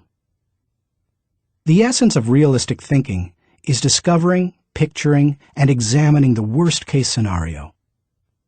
Ask yourself questions such as, what if sales fall short of projections? What if revenue hits rock bottom? Not an optimist's rock bottom, but real rock bottom. What if we don't win the account? What if the client doesn't pay us? What if we have to do the job short-handed? What if our best player gets sick? What if all the colleges reject my application? What if the market goes belly up? What if the volunteers quit? What if nobody shows up? You get the idea. The point is that you need to think about worst-case possibilities, whether you are running a business, leading a department, pastoring a church, coaching a team, or planning your personal finances. Your goal isn't to be negative or to expect the worst, just to be ready for it in case it happens. That way, you give yourself the best chance for a positive result, no matter what. If you picture the worst case and examine it honestly, then you really have experienced a reality check. You're ready for anything. As you do that, take the advice of Charles Hole, who advised, "Deliberate with caution, but act with decision, and yield with graciousness, or oppose with firmness." 5. Align your thinking with your resources. One of the keys to maximizing realistic thinking is aligning your resources with your objectives. Looking at pros and cons and examining worst-case scenarios will make you aware of any gaps between what you desire and what really is. Once you know what those gaps are, you can use your resources to fill them. After all, that's what resources are for. Super Bowl, Superdome, Super Security. Our country received lessons in realistic thinking following the tragedy of September 11, 2001. The destruction of the World Trade Center buildings in New York City far surpassed any worst-case scenarios that anyone might have envisioned. In the wake of that event, we now find that we don't have the luxury of avoiding or neglecting realistic thinking. I was reminded of that on Sunday, February 3, 2002. When I attended the Super Bowl in New Orleans, Louisiana. I had been to the big game twice before to root for the home team, first San Diego and later Atlanta, and had seen both teams lose. But I had never been to a game like this. The occasion had been designated a national security special event. That meant that the U.S. Secret Service would be overseeing it. Military personnel would work with local law enforcement, and security would be of the highest caliber. The Secret Service brought in several hundred agents and secured the area. In preparation for the game, access to the Superdome was highly restricted, with intensified screening. Officials blocked off roads, closed the nearby interstate, and designated the area a no-fly zone. We arrived early at the Dome. Officials suggested fans arrive up to 5 hours ahead of game time, and we immediately saw evidence of the precautionary measures. 8-foot fences surrounded the whole area, and concrete barriers prevented unauthorized vehicles from getting close to the building. We could see sharpshooters positioned at various locations, including on the roof of some adjacent buildings. When we reached a gate, police officers and security personnel patted us down and examined everyone's belongings. After that, they directed us to go through metal detectors. Only then did they allow us into the stadium. That's all well and good, you may be saying, but what would have happened had there been a terrorist attack?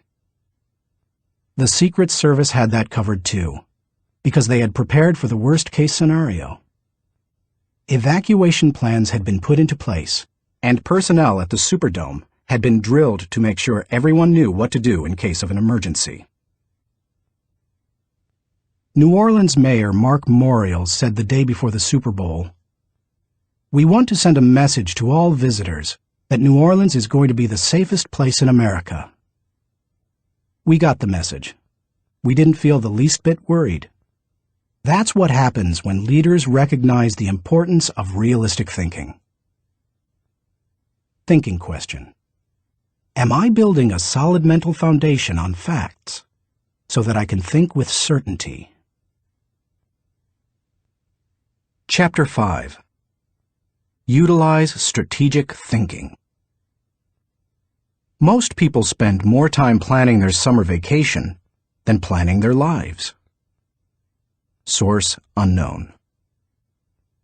When you hear the words strategic thinking, what comes to mind? Do visions of business plans dance in your head?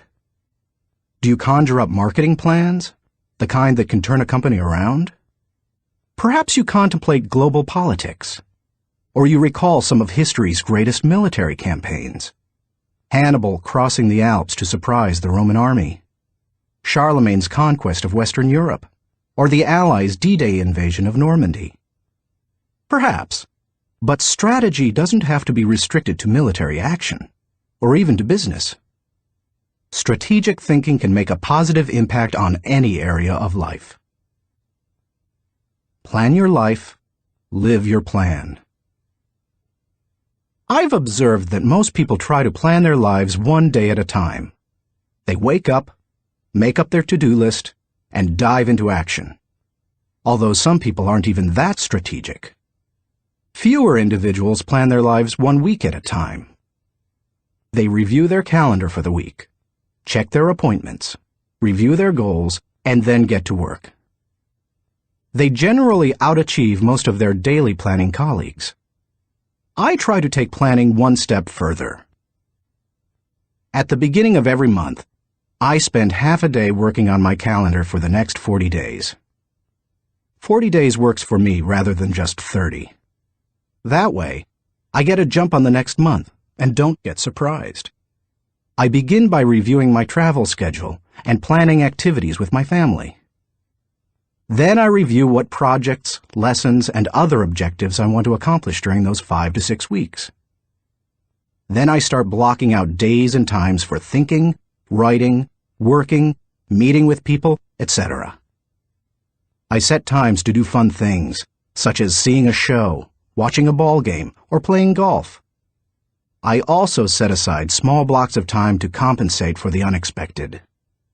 By the time I'm done, I can tell you nearly everything I'll be doing almost hour by hour during the coming weeks.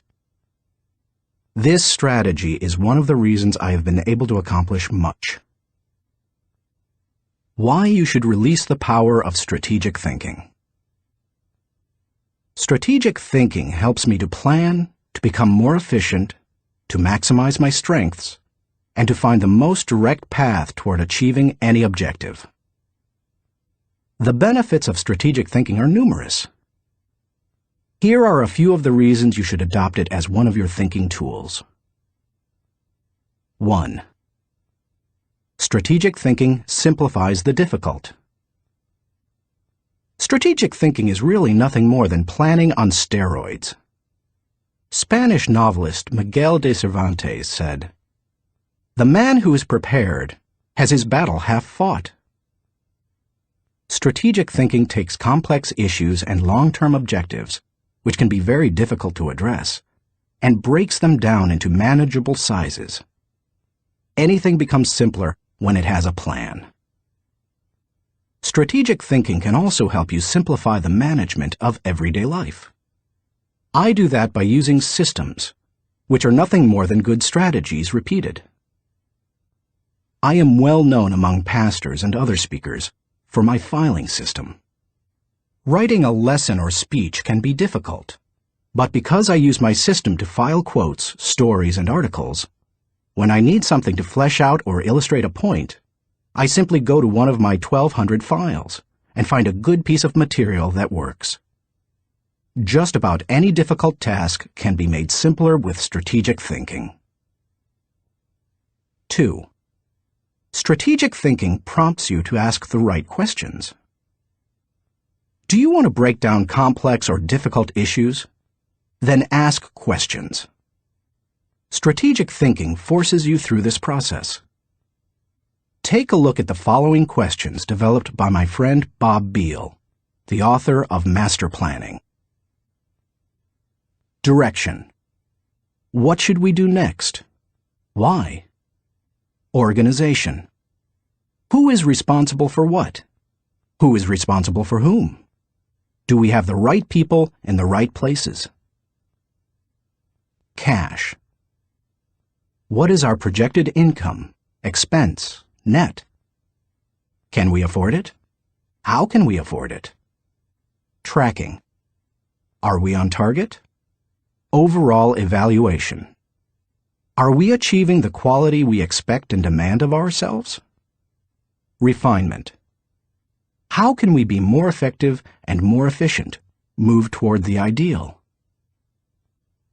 These may not be the only questions you need to ask to begin formulating a strategic plan, but they are certainly a good start. 3. Strategic thinking prompts customization. General George S. Patton observed, "Successful generals make plans to fit circumstances, but do not try to create circumstances to fit plans." All good strategic thinkers are precise in their thinking. They try to match the strategy to the problem, because strategy isn't a one-size-fits-all proposition. Sloppy or generalized thinking is an enemy of achievement. The intention to customize in strategic thinking forces a person to go beyond vague ideas and engage in specific ways to go after a task or problem. It sharpens the mind. 4. Strategic thinking prepares you today for an uncertain tomorrow. Strategic thinking is the bridge that links where you are to where you want to be. It gives direction and credibility today and increases your potential for success tomorrow. It is, as Mary Webb suggests, like saddling your dreams before you ride them. 5. Strategic thinking reduces the margin of error. Anytime you shoot from the hip or go into a totally reactive mode, you increase your margin for error. It's like a golfer stepping up to a golf ball and hitting it before lining up the shot. Misaligning a shot by just a few degrees can send the ball 100 yards off target. Strategic thinking, however, greatly reduces that margin for error. It lines up your actions with your objectives, just as lining up a shot in golf helps you to put the ball closer to the pin. The better aligned you are with your target, the better the odds that you will be going in the right direction. 6. Strategic thinking gives you influence with others. One executive confided in another, "Our company has a short-range plan and a long-range plan. Our short-range plan is to stay afloat long enough to make it to our long-range plan." That's hardly a strategy, yet that's the position where some business leaders put themselves. There's more than one problem with neglecting strategic thinking in that way. Not only does it fail to build the business, but it also loses the respect of everyone involved with the business. The one with the plan is the one with the power. It doesn't matter in what kind of activity you're involved. Employees want to follow the business leader with a good business plan. Volunteers want to join the pastor with a good ministry plan. Children want to be with the adult who has the well-thought-out vacation plan. If you practice strategic thinking, others will listen to you, and they will want to follow you. If you possess a position of leadership in an organization, strategic thinking is essential. How to release the power of strategic thinking. To become a better strategic thinker, able to formulate and implement plans that will achieve the desired objective, take the following guidelines to heart. 1. Break down the issue. The first step in strategic thinking is to break down an issue into smaller, more manageable parts, so that you can focus on them more effectively. How you do it is not as important as just doing it. You might break an issue down by function. That's what automotive innovator Henry Ford did when he created the assembly line. And that's why he said, "Nothing is particularly hard if you divide it into small jobs." How you break down an issue is up to you, whether it's by function, timetable, responsibility, purpose, or some other method. The point is that you need to break it down. Only one person in a million can juggle the whole thing in his head and think strategically to create solid, viable plans. 2. Ask why before how. When most people begin using strategic thinking to solve a problem or plan a way to meet an objective, they often make the mistake of jumping the gun and trying immediately to figure out how to accomplish it. Instead of asking how, they should first ask why. If you jump right into problem-solving mode, how are you going to know all the issues? Eugene G. Grace says, "Thousands of engineers can design bridges, calculate strains and stresses, and draw up specifications for machines. But the great engineer is the man who can tell whether the bridge or the machine should be built at all, where it should be built, and when." Asking why helps you to think about all the reasons for decisions. It helps you to open your mind to possibilities and opportunities. The size of an opportunity often determines the level of resources and effort that you must invest. Big opportunities allow for big decisions. If you jump to how too quickly, you might miss that. 3. Identify the real issues and objectives. William Feather, author of The Business of Life, said, "Before it can be solved, a problem must be clearly defined. Too many people rush to solutions, and as a result, they end up solving the wrong problem. To avoid that, ask probing questions to expose the real issues. Challenge all of your assumptions. Collect information even after you think you've identified the issue. You may still have to act with incomplete data, but you don't want to jump to a conclusion before you gather enough information to begin identifying the real issue. Begin by asking, what else could be the real issue? You should also remove any personal agenda. More than almost anything else, that can cloud your judgment. Discovering your real situation and objectives is a major part of the battle. Once the real issues are identified, the solutions are often simple. 4. Review your resources. I already mentioned how important it is to be aware of your resources, but it bears repeating. A strategy that doesn't take into account resources is doomed to failure. Take an inventory. How much time do you have? How much money? What kinds of materials, supplies, or inventory do you have? What are your other assets?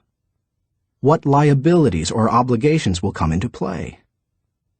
Which people on the team can make an impact? You know your own organization and profession. Figure out what resources you have at your disposal. 5. Develop your plan. How you approach the planning process depends greatly on your profession and the size of the challenge that you're planning to tackle, so it's difficult to recommend many specifics.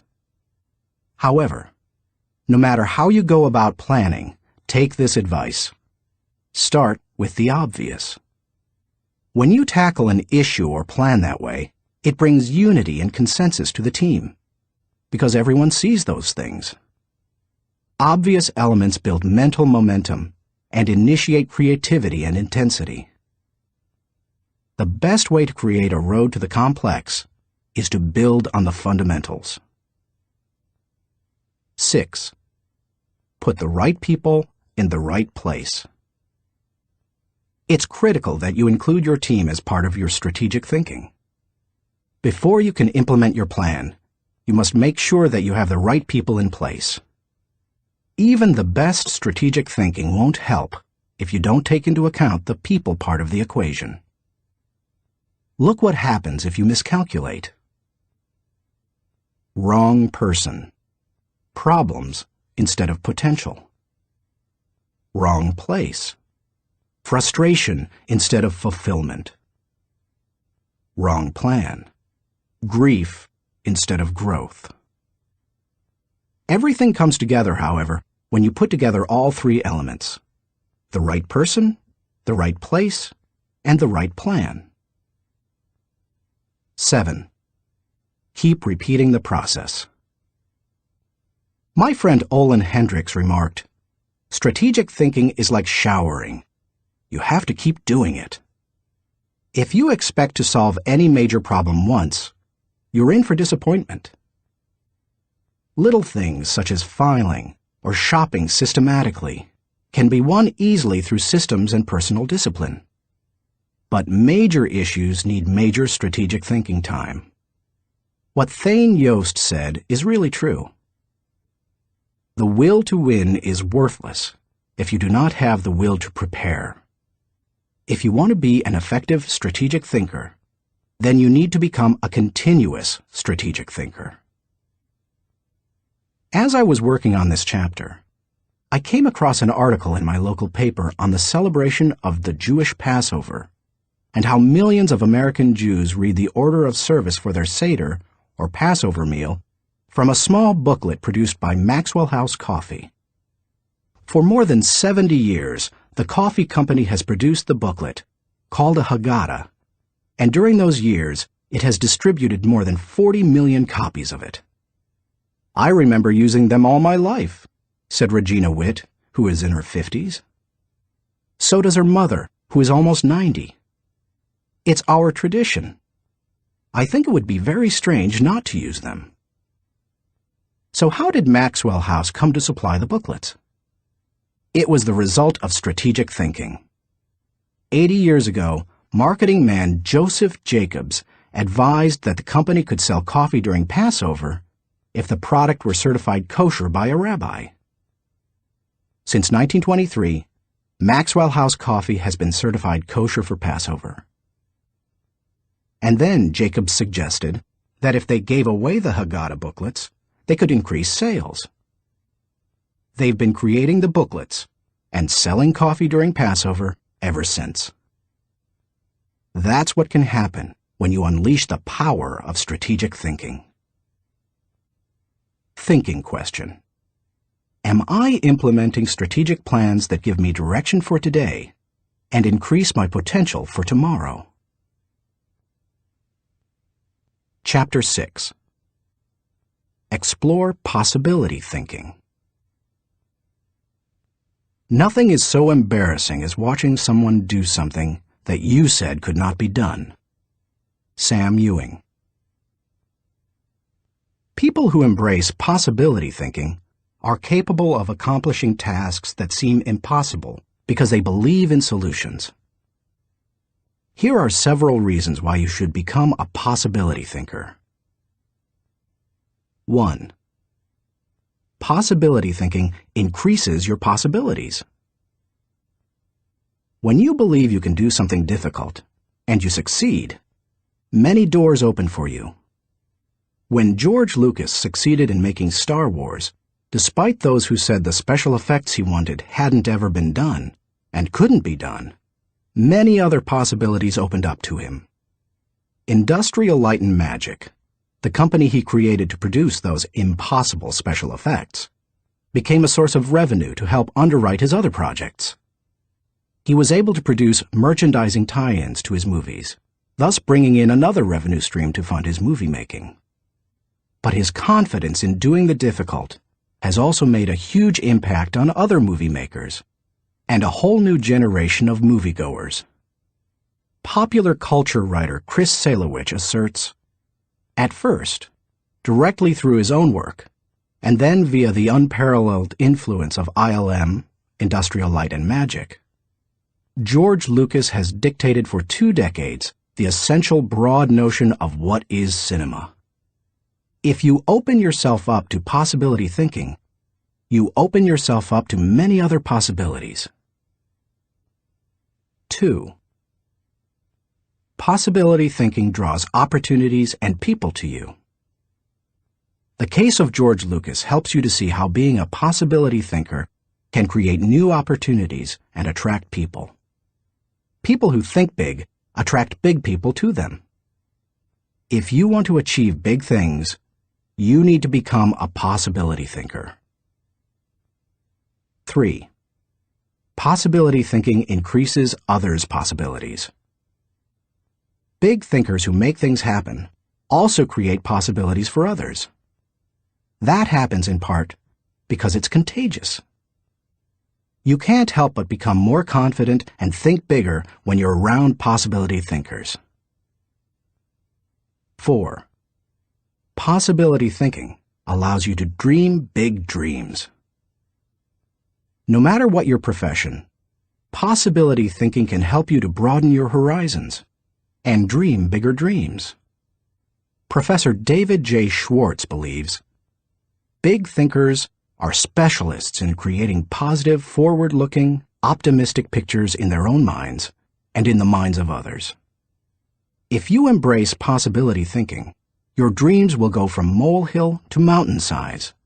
And because you believe in possibilities, you put yourself in position to achieve them. 5. Possibility thinking makes it possible to rise above average. During the 1970s, when oil prices went through the roof, automobile makers were ordered to make their cars more fuel efficient. One manufacturer asked a group of senior engineers to drastically reduce the weight of cars they were designing. They worked on the problem and searched for solutions, but they finally concluded that making lighter cars couldn't be done, would be too expensive, and would present too many safety concerns. They couldn't get out of the rut of their average thinking. What was the automaker's solution? They gave the problem to a group of less experienced engineers. The new group found ways to reduce the weight of the company's automobiles by hundreds of pounds. Because they thought that solving the problem was possible, it was. Every time you remove the label of impossible from a task, you raise your potential from average to off the charts. 6. Possibility thinking gives you energy. A direct correlation exists between possibility thinking and the level of a person's energy. Who gets energized by the prospect of losing? If you know something can't succeed, how much time and energy are you willing to give it? Nobody goes looking for a lost cause. You invest yourself in what you believe can succeed. When you embrace possibility thinking, you believe in what you're doing, and that gives you energy. 7. Possibility thinking keeps you from giving up. Above all, possibility thinkers believe they can succeed.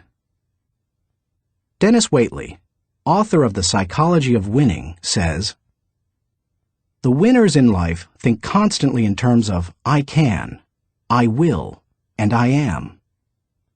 Losers, on the other hand, concentrate their waking thoughts on what they should have done, or what they don't do."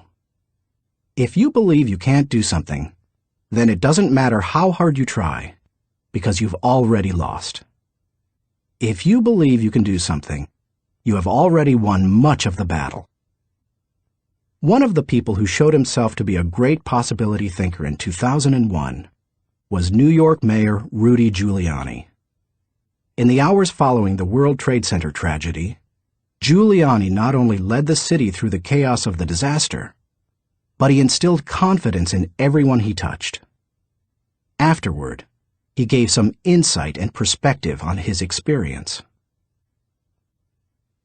"I was so proud of the people I saw on the street. No chaos, but they were frightened and confused. And it seemed to me that they needed to hear from my heart where I thought we were going. I was trying to think, where can I go for some comparison to this? Some lessons about how to handle it. So I started thinking about Churchill. Started thinking that we're going to have to rebuild the spirit of the city. And what better example than Churchill and the people of London during the Blitz in 1940, who had to keep up their spirit during this sustained bombing. It was a comforting thought. 16 hours after the plane struck the buildings in New York City, when Giuliani finally returned at 2:30 a.m. to his apartment for a rest, instead of sleeping, he read the World War II chapters of Churchill, a Biography by Roy Jenkins. He learned how Winston Churchill helped his people to see the possibilities and kept his people going. Inspired, Giuliani did the same for his own people 6 decades later. How to feel the energy of possibility thinking. If you are a naturally positive person who already embraces possibility thinking, then you're already tracking with me. However, some people, rather than being optimistic, are naturally negative or cynical. They believe that possibility thinkers are naive or foolish. If your thinking runs toward pessimism, let me ask you a question. How many highly successful people do you know who are continually negative? How many impossibility thinkers are you acquainted with who achieve big things? None. People with an "it can't be done" mindset have two choices. They can expect the worst and continually experience it, or they can change their thinking. That's what George Lucas did. Believe it or not, even though he is a possibility thinker, he is not a naturally positive person. He says, "I'm very cynical, and as a result, I think the defense I have against it is to be optimistic." In other words, he chooses to think positively. He sums it up this way. As corny as it sounds, the power of positive thinking goes a long way. So determination and positive thinking combined with talent, combined with knowing your craft, that may sound like a naive point of view, but at the same time, it's worked for me, and it's worked for all my friends. So I have come to believe it. If you want possibility thinking to work for you, then begin by following these suggestions. 1. Stop focusing on the impossibilities. The first step in becoming a possibility thinker is to stop yourself from searching for and dwelling on what's wrong with any given situation.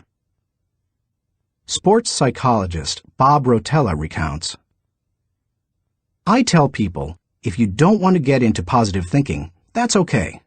Just eliminate all the negative thoughts from your mind, and whatever's left will be fine." If possibility thinking is new to you, you're going to have to give yourself a lot of coaching to eliminate some of the negative self-talk you may hear in your head. When you automatically start listing all the things that can go wrong, or all the reasons something can't be done, stop yourself and say, "Don't go there." Then ask, "What's right about this?" That will help to get you started. And if negativity is a really big problem for you, and pessimistic things come out of your mouth before you've even thought them through, you may need to enlist the aid of a friend or family member to alert you every time you utter negative ideas. 2. Stay away from the experts. So-called experts do more to shoot down people's dreams than just about anybody else. Possibility thinkers are very reluctant to dismiss anything as impossible. Rocket pioneer Wernher von Braun said, "I have learned to use the word impossible with the greatest of caution." And Napoleon Bonaparte declared, "The word impossible is not in my dictionary." If you feel you must take the advice of an expert, however, then heed the words of John Andrew Holmes, who asserted, "Never tell a young person that something cannot be done. God may have been waiting centuries for somebody ignorant enough of the impossible to do that thing." If you want to achieve something, give yourself permission to believe it is possible, no matter what experts might say. 3. Look for possibilities in every situation. Becoming a possibility thinker is more than just refusing to let yourself be negative. It's something more. It's looking for positive possibilities despite the circumstances. I recently heard Don Soderquist, former president of Walmart, tell a wonderful story that illustrates how a person can find positive possibilities in any situation. Soderquist had gone with Sam Walton to Huntsville, Alabama, to open several new stores. While there, Walton suggested they visit the competition. Here's what Soderquist said happened. "We went into one store, and I have to tell you that it was the worst store I have ever seen in my life. It was terrible. There were no customers, There was no help on the floor. The aisles were cluttered with merchandise, empty shelves, dirty. It was absolutely terrible. He, Walton, walked one way, and I'd walked the other way, and we'd kind of meet out on the sidewalk. He said, "What'd you think, Don?" I said, "Sam, that is the absolutely worst store I've ever seen in my life. I mean, did you see the aisles?" He said, "Don, did you see the pantyhose rack?" I said, "No, I didn't, Sam. I must have gone on a different aisle than you. I didn't see that." He said, "That was the best pantyhose rack I've ever seen, Don." And he said, "I pulled the fixture out, and on the back was the name of the manufacturer. When we get back, I want you to call that manufacturer and have him come in and visit with our fixture people. I want to put that rack in our stores. It's absolutely the best I've ever seen." And he said next, "Did you see the ethnic cosmetics?" I said, "Sam, that must have been right next to the pantyhose rack, because I absolutely missed that." He said, "Don, do you realize that in our stores we have 4 feet of ethnic cosmetics? These people had 12 feet of it. We are absolutely missing the boat. I wrote down the distributor of some of those products. When we get back, I want you to get a hold of our cosmetic buyer and get these people in. We absolutely need to expand our ethnic cosmetics." Now, Sam Walton didn't hit me on the head and say, "Don, now what lesson did you learn from this?" He had already hit me on the head by looking for the good, looking how to improve, striving for excellence. It's so easy to go and look at what other people do badly. But one of the leadership characteristics of vision that he showed me, and I'll never forget it, is look for the good in what other people are doing and apply it. It doesn't take a genius IQ or 20 years of experience to find the possibility in every situation. All it takes is the right attitude, and anybody can cultivate that. 4. Dream one size bigger. One of the best ways to cultivate a possibility mindset is to prompt yourself to dream one size bigger than you normally do. Let's face it, most people dream too small. They don't think big enough. Henry Curtis advises, "Make your plans as fantastic as you like, because 25 years from now, they will seem mediocre. Make your plans 10 times as great as you first planned, and 25 years from now, you will wonder why you did not make them 50 times as great." If you push yourself to dream more expansively, to imagine your organization one size bigger, to make your goals at least a step beyond what makes you comfortable, you will be forced to grow. And it will set you up to believe in greater possibilities. 5. Question the status quo. Most people want their lives to keep improving, yet they value peace and stability at the same time. People often forget that you can't improve and still stay the same. Growth means change. Change requires challenging the status quo. If you want greater possibilities, you can't settle for what you have now. When you become a possibility thinker, you will face many people who will want you to give up your dreams and embrace the status quo. Achievers refuse to accept the status quo. As you begin to explore greater possibilities for yourself, your organization, or your family, and others challenge you for it, take comfort in knowing that right now as you read this, other possibility thinkers across the country and around the world are thinking about curing cancer, developing new energy sources, feeding hungry people, and improving quality of life. They are challenging the status quo against the odds, and you should too. 6. Find inspiration from great achievers.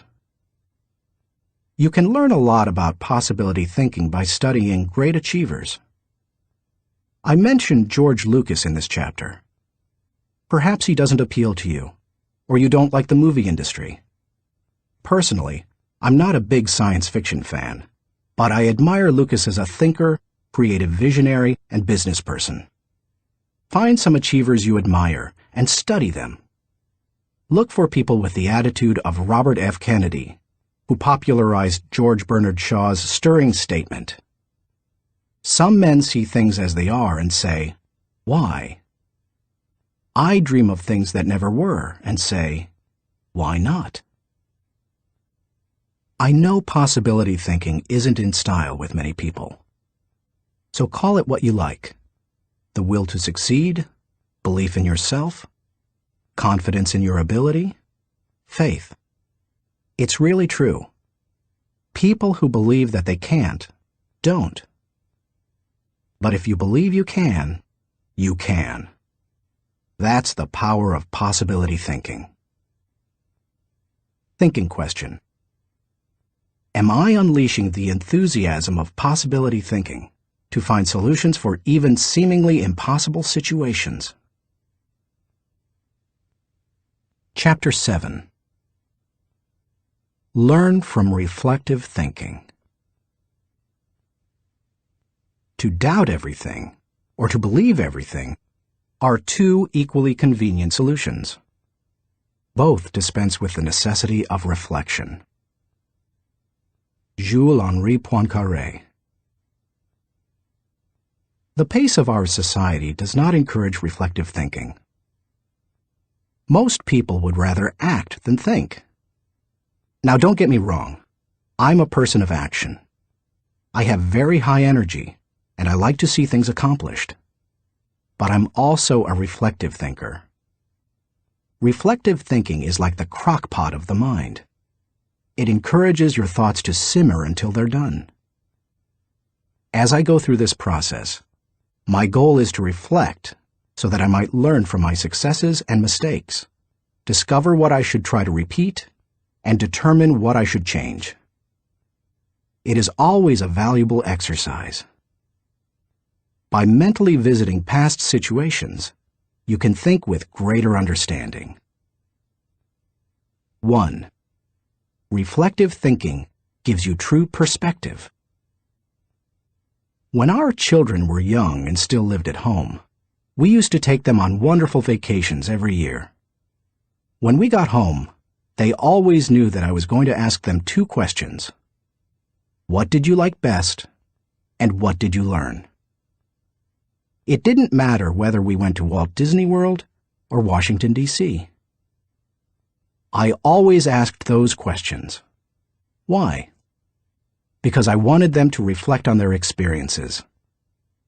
Children don't naturally grasp the value or cost of an experience unless prompted. They take things for granted. I wanted my children to appreciate our trips and to learn from them. When you reflect, you are able to put an experience into perspective. You are able to evaluate its timing, and you are able to gain a new appreciation for things that before went unnoticed. Most people are able to recognize the sacrifices of their parents or other people only when they become parents themselves. That's the kind of perspective that comes with reflection. 2. Reflective thinking gives emotional integrity to your thought life. Few people have good perspective in the heat of an emotional moment.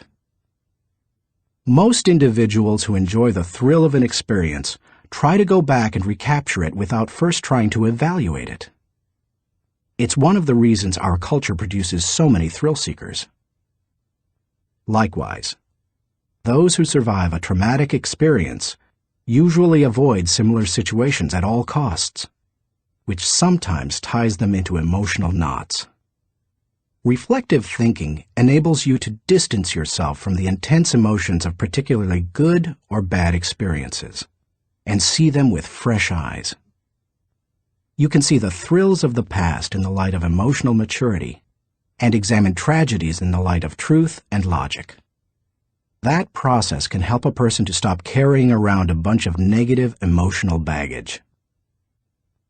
President George Washington observed, "We ought not to look back unless it is to derive useful lessons from past errors, and for the purpose of profiting by dearly bought experience. Any feeling that can stand up to the light of truth and can be sustained over time has emotional integrity and is therefore worthy of your mind and heart." 3. Reflective thinking increases your confidence in decision-making. Have you ever made a snap judgment and later wondered if you did the right thing? Everybody has. Reflective thinking can help to diffuse that doubt. It also gives you confidence for the next decision. Once you've reflected on an issue, you don't have to repeat every step of the thinking process when you're faced with it again. You've got mental road markers from having been there before. That compresses and speeds up thinking time, and it gives you confidence. And over time, it can also strengthen your intuition. 4. Reflective thinking clarifies the big picture. When you engage in reflective thinking, you can put ideas and experiences into a more accurate context. Reflective thinking encourages us to go back and spend time pondering what we have done and what we have seen. If a person who loses his job reflects on what happened, he may see a pattern of events that led to his dismissal. He will better understand what happened, why it happened, and what things were his responsibility. If he also looks at the incidents that occurred afterward, he may realize that in the larger scheme of things, he's better off in his new position because it better fits his skills and desires. Without reflection, it can be very difficult to see that big picture.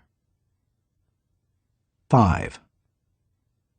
Reflective thinking takes a good experience and makes it a valuable experience.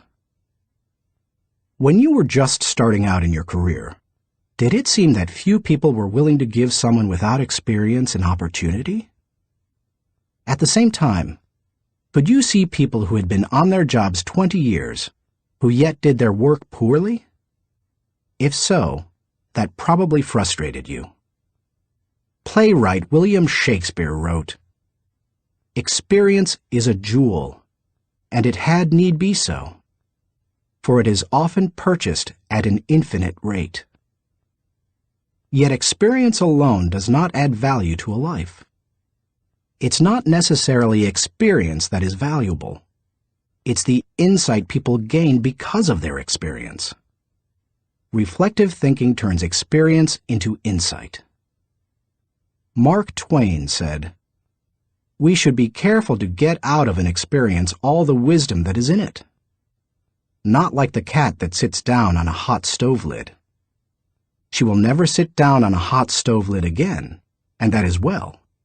But also, she will never sit down on a cold one anymore." An experience becomes valuable when it informs or equips us to meet new experiences. Reflective thinking helps to do that. How to embrace the lessons of reflective thinking. If you are like most people in our culture today, you probably do very little reflective thinking. If that's the case, it may be holding you back more than you think. Take to heart the following suggestions to increase your ability to think reflectively. 1. Set aside time for reflection.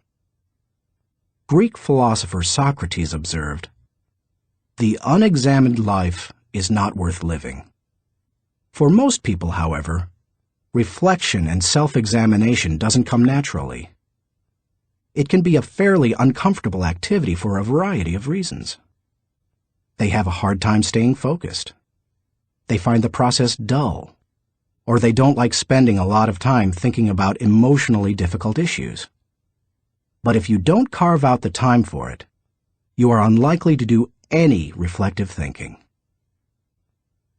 2. Remove yourself from distractions. As much as any other kind of thinking, reflection requires solitude. Distraction and reflection simply don't mix. It's not the kind of thing you can do well near a television, in a cubicle, while the phone is ringing, or with children in the same room. One of the reasons I've been able to accomplish much and keep growing personally is that I've not only set aside time to reflect, but I've separated myself from distractions for short blocks of time. 30 minutes in the spa, an hour outside on a rock in my backyard, or a few hours in a comfortable chair in my office. The place doesn't matter, as long as you remove yourself from distractions and interruptions. 3. Regularly review your calendar or journal. Most people use their calendar as a planning tool, which it is.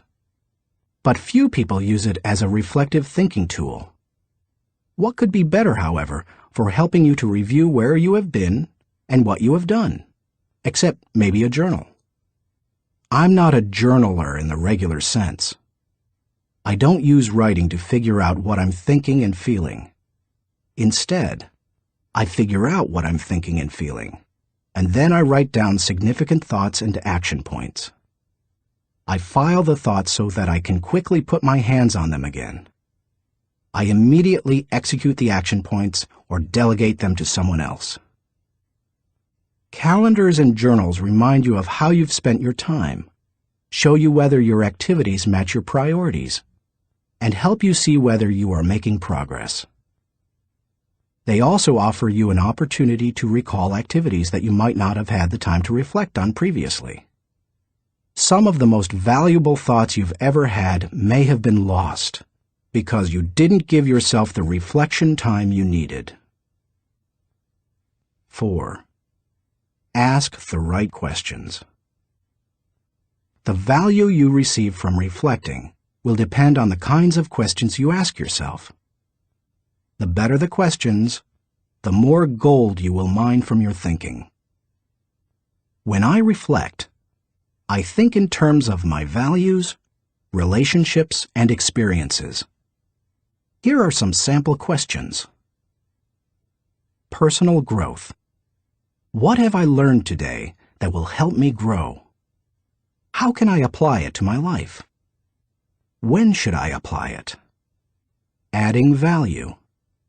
To whom did I add value today? How do I know I added value to that person? Can I follow up and compound the positive benefit he or she received? Leadership. Did I lead by example today? Did I lift my people and organization to a higher level? What did I do, and how did I do it? Personal faith. Did I represent God well today? Did I practice the golden rule? Have I walked the second mile with someone? Marriage and family. Did I communicate love to my family today?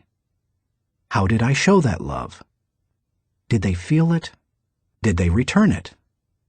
Inner circle. Have I spent enough time with my key players? What can I do to help them be more successful? In what areas can I mentor them? Discoveries. What did I encounter today to which I need to give more thinking time? Are there lessons to be learned? Are there things to be done? How you organize your reflection time is up to you. You may want to adapt my pattern to your own values. Or you can try a system that my friend Dick Biggs uses. He creates 3 columns on a sheet of paper. Year, turning point, impact. This system is good for reflecting on the bigger picture. Dick used it to see patterns in his life, such as when he moved to Atlanta and was encouraged by a new teacher to write. You could just as easily write event, significance, and action point on a page to help you benefit from reflective thinking.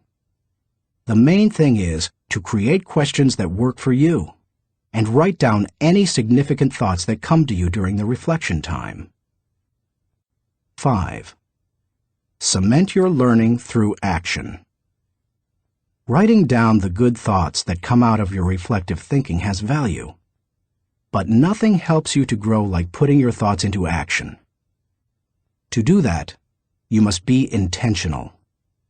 When you read a good book, for example, there are always good thoughts, quotes, or lessons that you can take away from it and use yourself. I always mark the takeaways in a book and then reread them when I'm done with the book. When I listen to a message, I record the takeaways so that I can file them for future use. When I go to a seminar, I take good notes, and I use a system of symbols to cue me to do certain things. An arrow pointing to the right means to look at this material again. An asterisk next to the marked section means to file it according to the subject noted. An open bracket means that I want to use what's marked in a lecture or book. An arrow pointing up means this idea will take off if I work at it. When most people go to a conference or seminar, they enjoy the experience, listen to the speakers, and sometimes even take notes. But nothing happens after they go home. They like many of the concepts they hear, but when they close their notebooks, they don't think about them again. When that happens, they receive little more than a temporary surge of motivation. When you go to a conference, revisit what you heard, reflect on it, and then put it into action, it can change your life. Ultimately, reflective thinking has three main values. It gives me perspective within context. It allows me to continually connect with my journey. And it provides counsel and direction concerning my future. It is an invaluable tool to my personal growth. Few things in life can help me learn and improve the way reflective thinking can. Thinking question. Am I regularly revisiting the past to gain a true perspective and think with understanding? Chapter 8. Question popular thinking. I'm not an answering machine. I'm a questioning machine. If we have all the answers, how come we're in such a mess? Douglas Cardinal. Economist John Maynard Keynes, whose ideas profoundly influenced economic theory and practices in the 20th century, asserted, "The difficulty lies not so much in developing new ideas as in escaping from the old ones."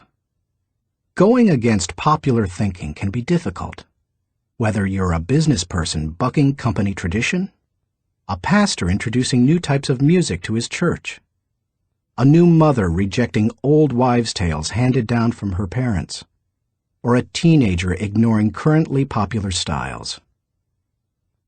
Many of the ideas in this book go against popular thinking.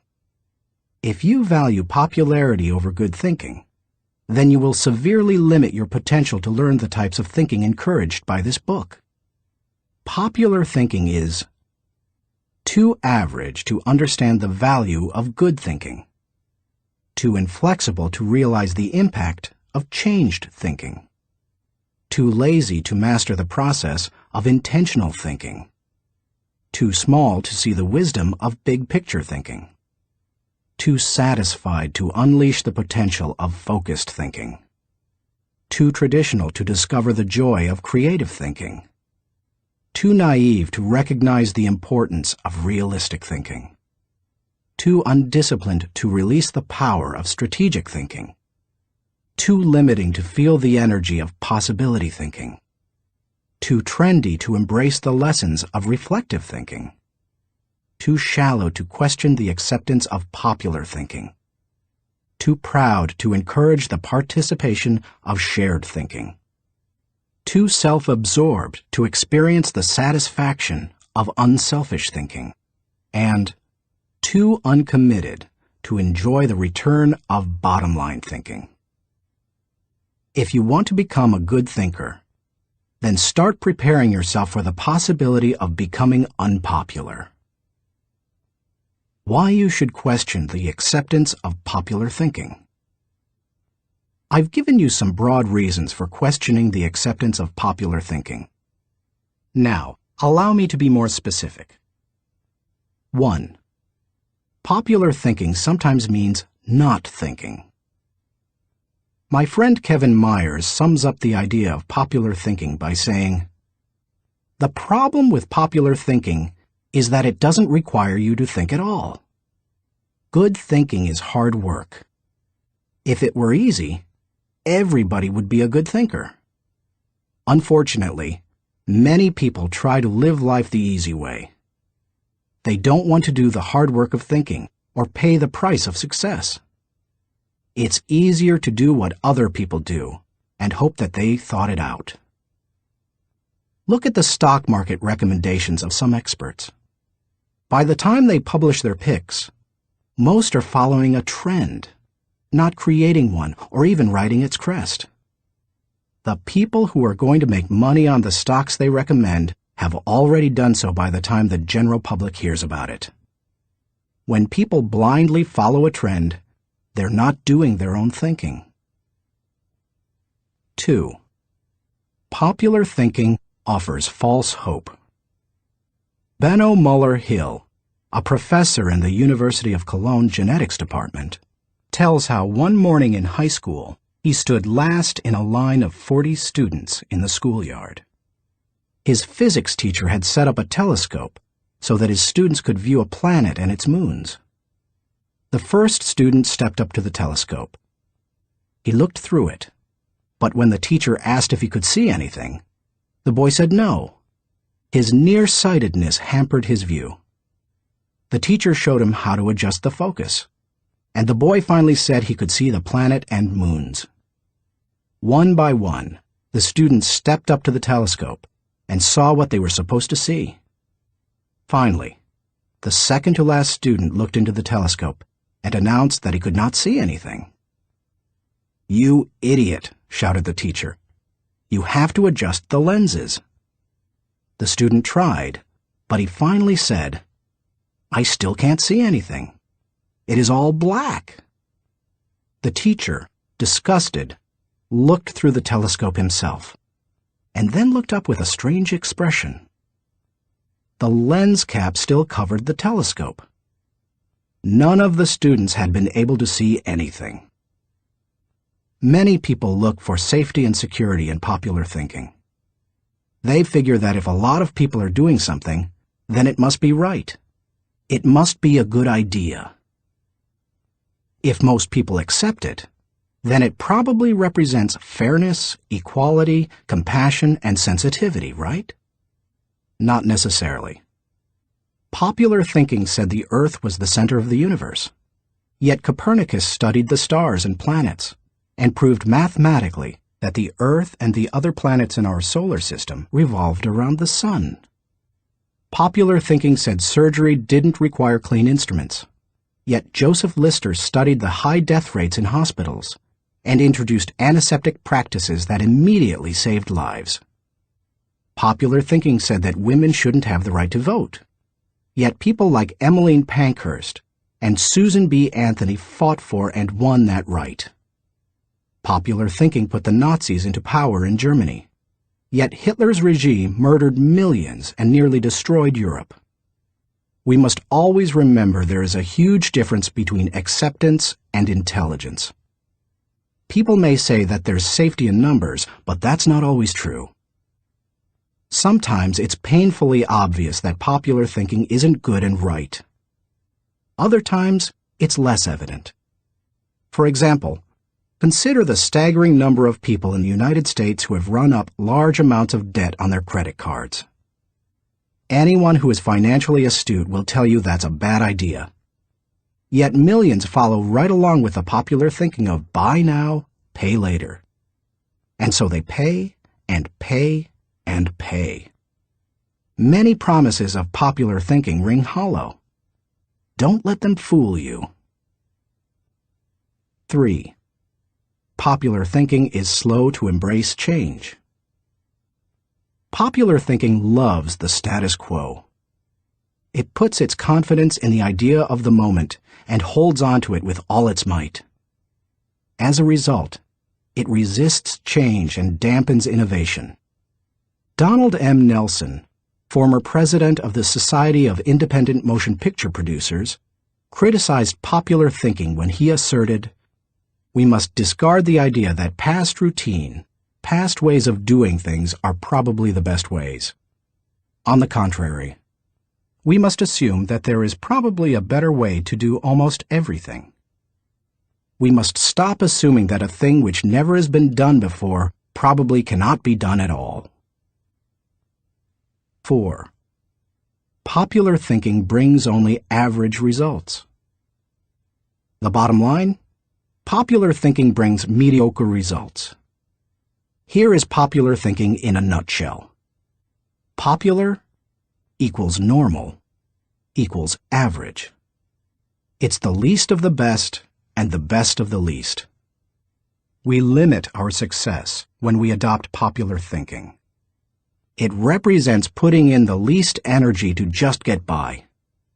You must reject common thinking if you want to accomplish uncommon results. How to question the acceptance of popular thinking. Popular thinking has often proved to be wrong and limiting. Questioning it isn't necessarily hard once you cultivate the habit of doing so. The difficulty is in getting started. Begin by doing the following things. 1. Think before you follow. Many individuals follow others almost automatically. Sometimes they do so because they desire to take the path of least resistance. Other times they fear rejection, or they believe there's wisdom in doing what everyone else does. But if you want to succeed, you need to think about what's best, not what's popular. Challenging popular thinking requires a willingness to be unpopular and go outside of the norm. Following the tragedy of September 11, 2001, for example, few people willingly chose to travel by plane. But that was the best time to travel. Crowds were down, security was up, and airlines were cutting prices. About a month after the tragedy, my wife Margaret and I heard that Broadway shows had lots of seats and many New York hotel rooms remained empty. Popular thinking said, "Stay away from New York." We used that as an opportunity. We got cheap plane tickets to the city, booked a room in a great hotel for about half price, and got tickets to the most sought-after show, The Producers. As we took our seats in the theater, we sat next to a woman beside herself with excitement. "I can't believe I'm finally here," she said to us. "I've waited so long. This is the best show on Broadway, and the hardest to get tickets to." Then she turned to look me in the eye and said, "I've had my tickets for a year and a half waiting to see this show. How long ago did you get yours?" "You won't like my answer," I replied. "Oh, come on," she said. "How long?" "I got mine 5 days ago," I answered. She looked at us in horror. By the way, she was right. It's one of the best shows we've seen in a while. And we got to see it only because we were willing to go against popular thinking when everyone else was staying at home.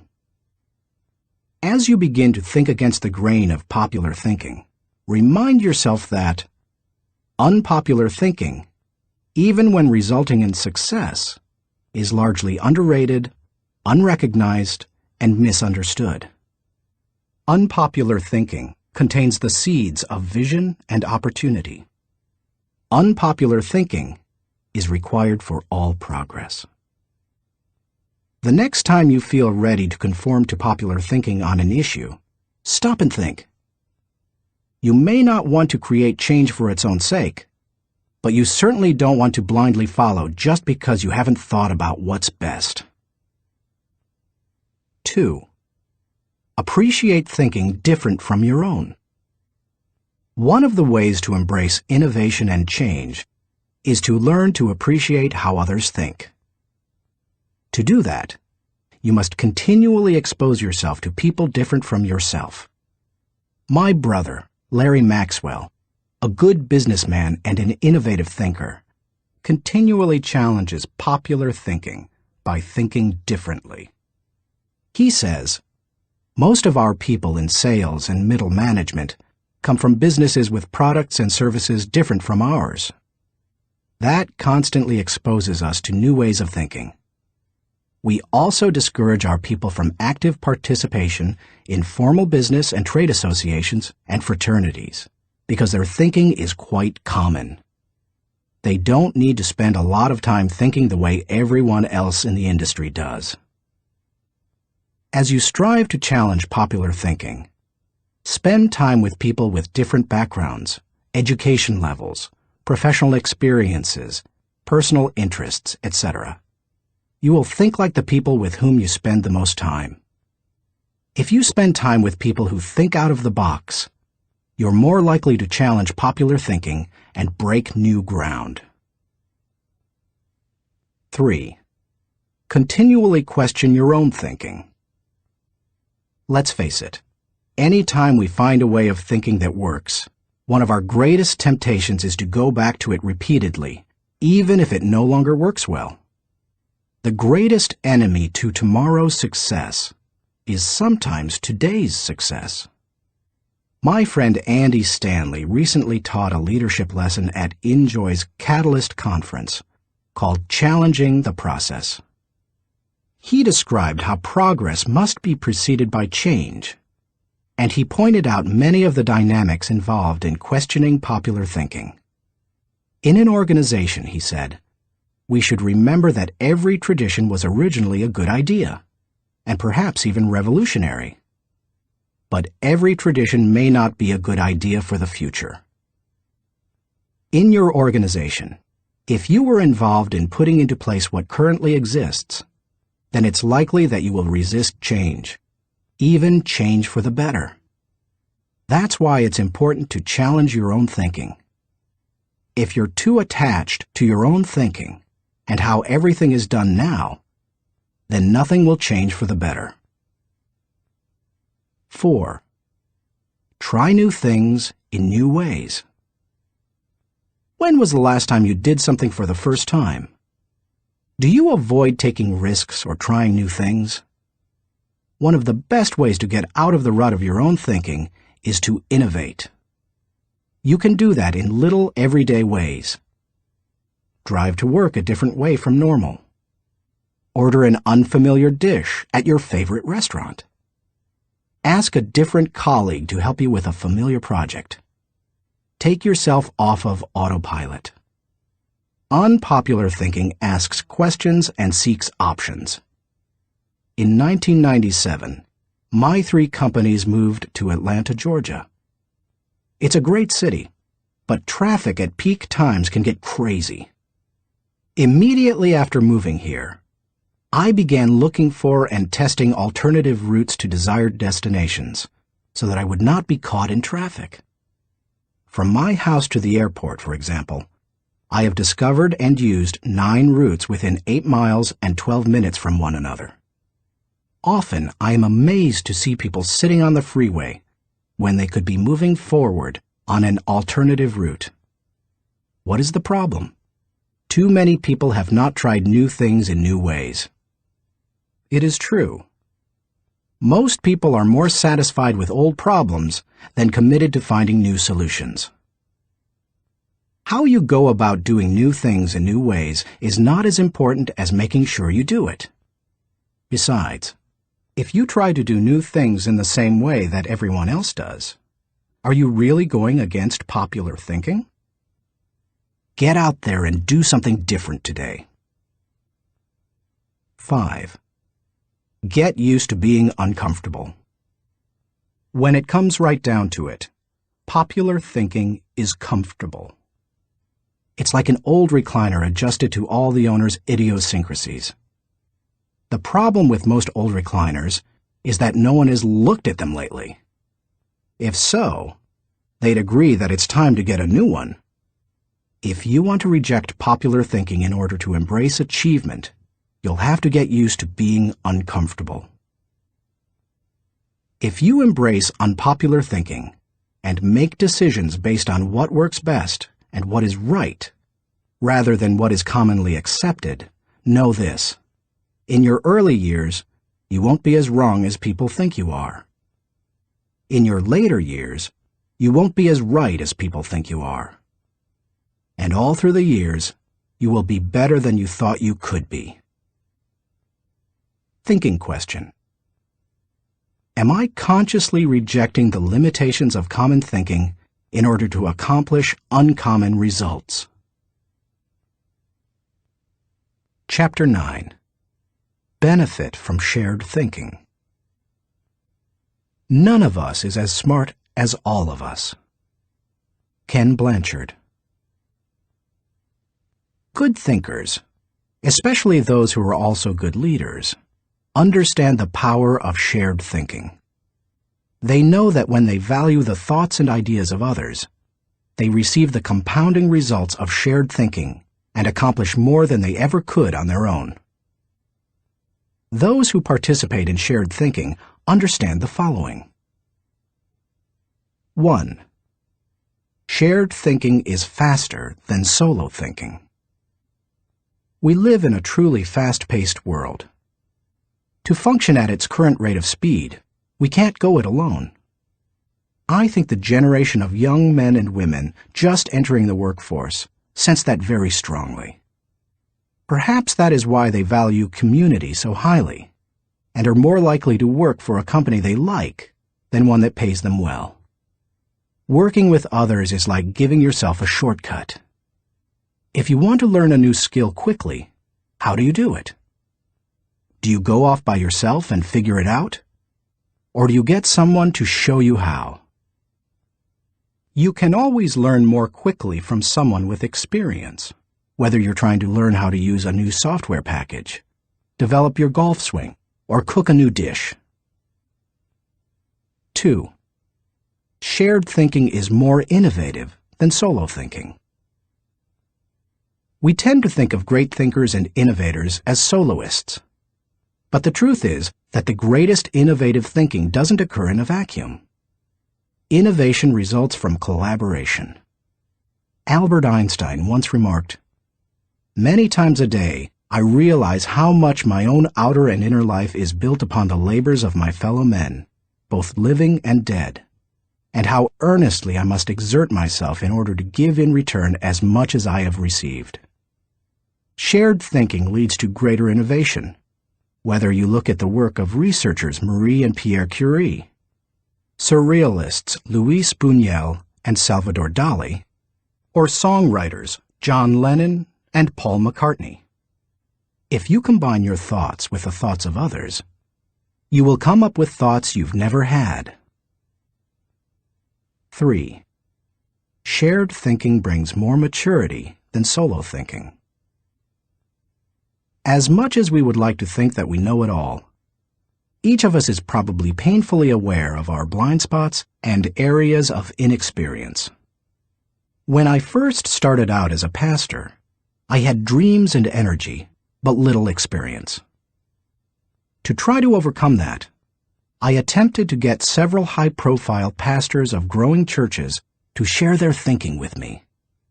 In the early 1970s, I wrote letters to the 10 most successful pastors in the country, offering them what was a huge amount of money to me at the time, $100, to meet me for an hour so that I could ask them questions.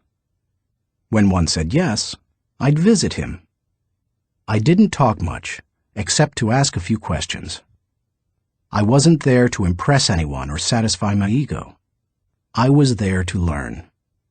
I listened to everything he said, took careful notes, and absorbed everything I could. Those experiences changed my life. You've had experiences I haven't, and I've had experiences you haven't. Put us together, and we bring a broader range of personal history, and therefore maturity, to the table. If you don't have the experience you need, hook up with someone who does.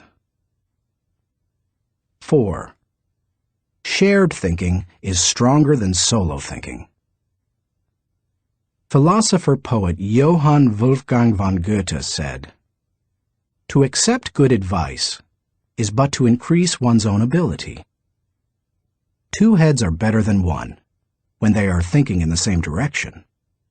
It's like harnessing two horses to pull a wagon. They are stronger pulling together than either is individually. But did you know that when they pull together, they can move more weight than the sum of what they can move individually?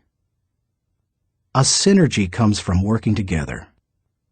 That same kind of energy comes into play when people think together. 5. Shared thinking returns greater value than solo thinking.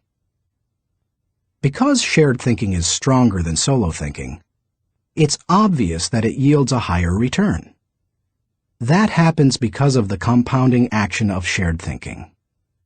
But it also offers other benefits. The personal return you receive from shared thinking and experiences can be great. Clarence Francis sums up the benefits in the following observation. I sincerely believe that the word relationships is the key to the prospect of a decent world. It seems abundantly clear that every problem you will have, in your family, in your work, in our nation, or in this world, is essentially a matter of relationships, of interdependence. 6. Shared thinking is the only way to have great thinking. I believe that every great idea begins with 3 or 4 good ideas. And most good ideas come from shared thinking. Playwright Ben Jonson said, "He that is taught only by himself has a fool for a master." When I was in school, teachers put the emphasis on being right and on doing better than the other students, rarely on working together to come up with good answers. Yet all the answers improve when they make the best use of everyone's thinking. If we each have one thought, and together we have 2 thoughts, then we always have the potential for a great thought. How to encourage the participation of shared thinking. Some people naturally participate in shared thinking. Anytime they see a problem, they think, "Who do I know who can help with this?" Leaders tend to be that way. So do extroverts. However, you don't have to be either of those to benefit from shared thinking. Use the following steps to help you improve your ability to harness shared thinking. 1. Value the ideas of others. First, believe that the ideas of other people have value. If you don't, your hands will be tied. How do you know if you truly want input from others? Ask yourself these questions. Am I emotionally secure? People who lack confidence and worry about their status, position, or power tend to reject the ideas of others, protect their turf, and keep people at bay.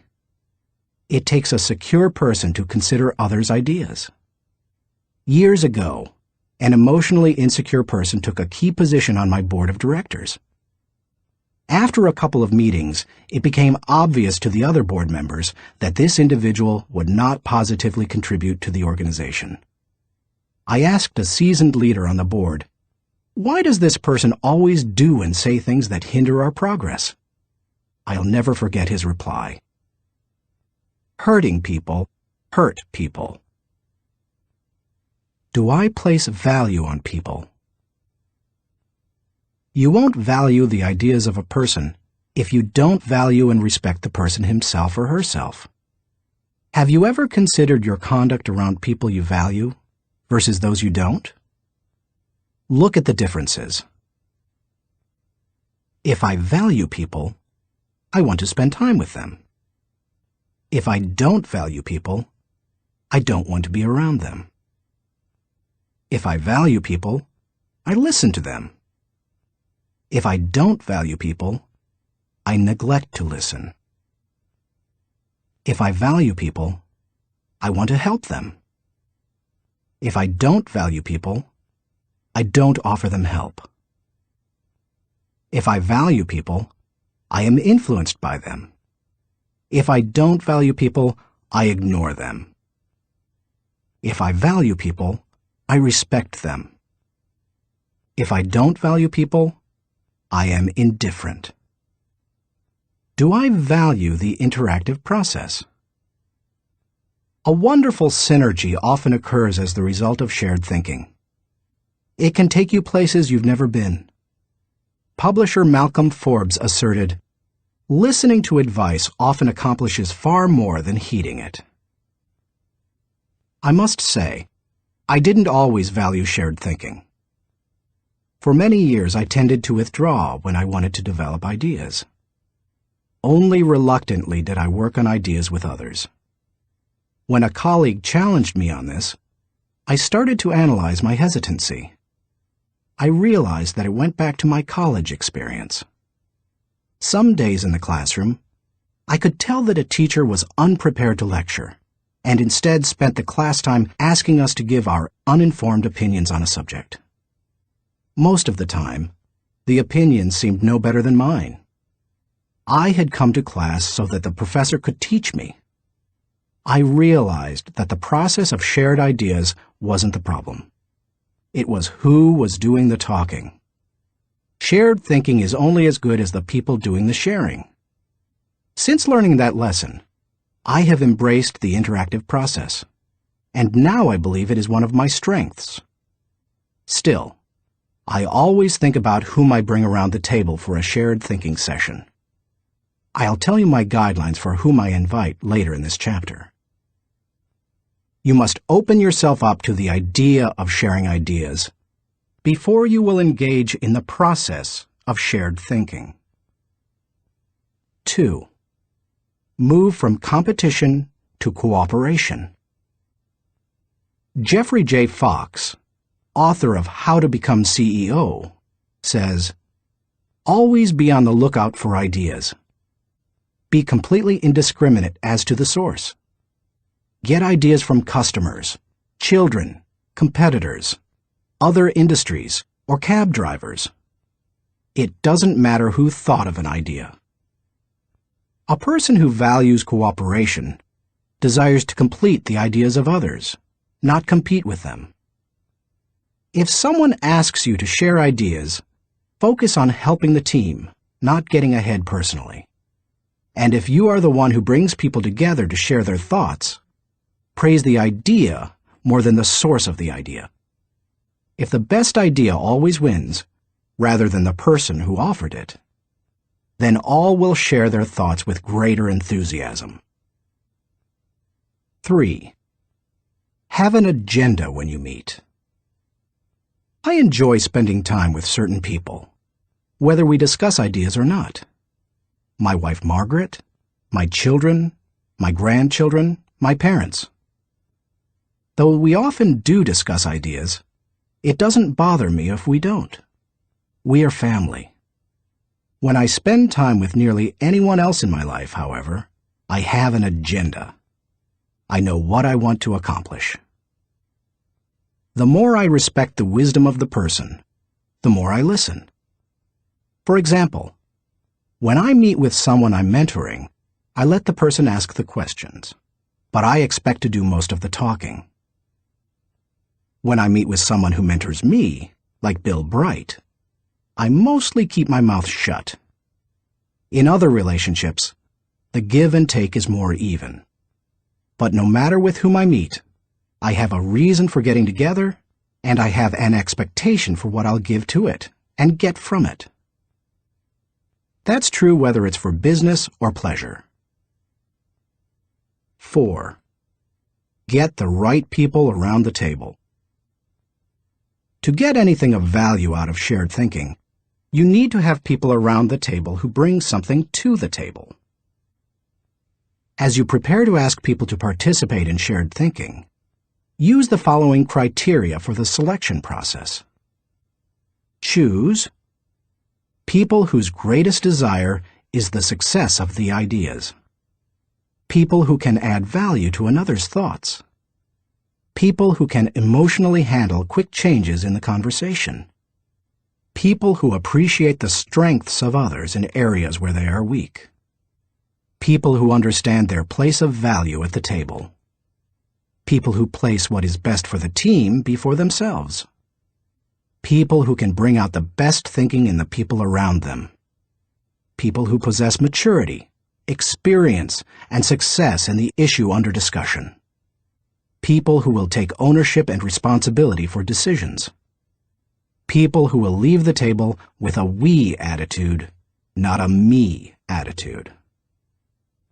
Too often we choose our brainstorming partners based on feelings of friendship or circumstances or convenience. But that doesn't help us to discover and create the ideas of the highest order. Who we invite to the table makes all the difference. 5. Compensate good thinkers and collaborators well. Successful organizations practice shared thinking. If you lead an organization, department, or team, then you can't afford to be without people who are good at shared thinking. As you recruit and hire, look for good thinkers who value others, have experience with the collaborative process, and are emotionally secure. Then, pay them well, and challenge them to use their thinking skills and share their ideas often. Nothing adds value like a lot of good thinkers putting their minds together. No matter what you're trying to accomplish, you can do it better with shared thinking. That is why I spend much of my life teaching leadership. Good leadership helps to put together the right people at the right time for the right purpose so that everybody wins.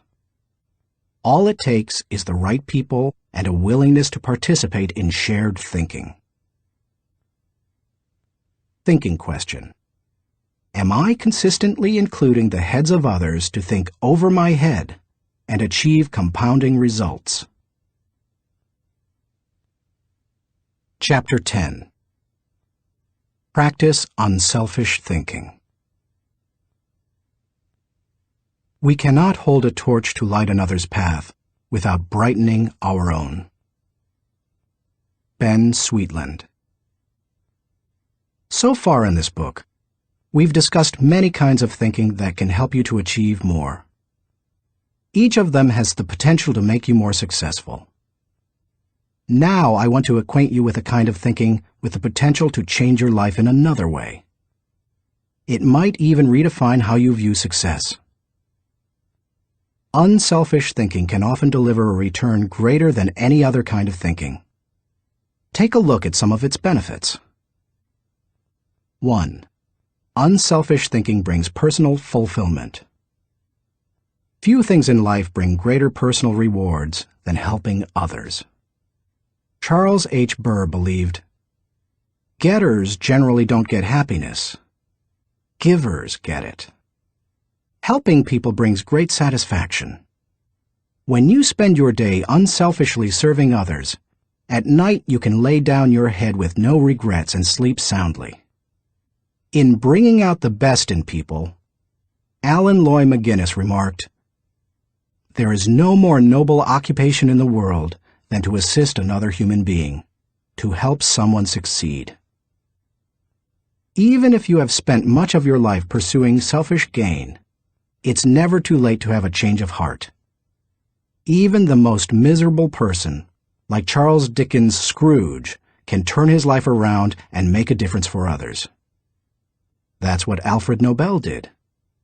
When he saw his own obituary in the newspaper, his brother had died, and the editor had written about the wrong Nobel, saying that the explosives his company produced had killed many people. Nobel vowed to promote peace and acknowledge contributions to humanity. That is how the Nobel Prizes came into being. 2. Unselfish thinking adds value to others.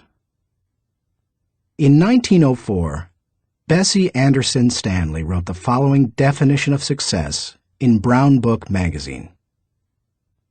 "He has achieved success who has lived well, laughed often, and loved much, who has enjoyed the trust of pure women, the respect of intelligent men, and the love of little children, who has filled his niche and accomplished his task, who has left the world better than he found it, whether by an improved poppy, a perfect poem, or a rescued soul, who has never lacked appreciation of Earth's beauty or failed to express it, who has always looked for the best in others and given them the best he had, whose life was an inspiration, whose memory a benediction.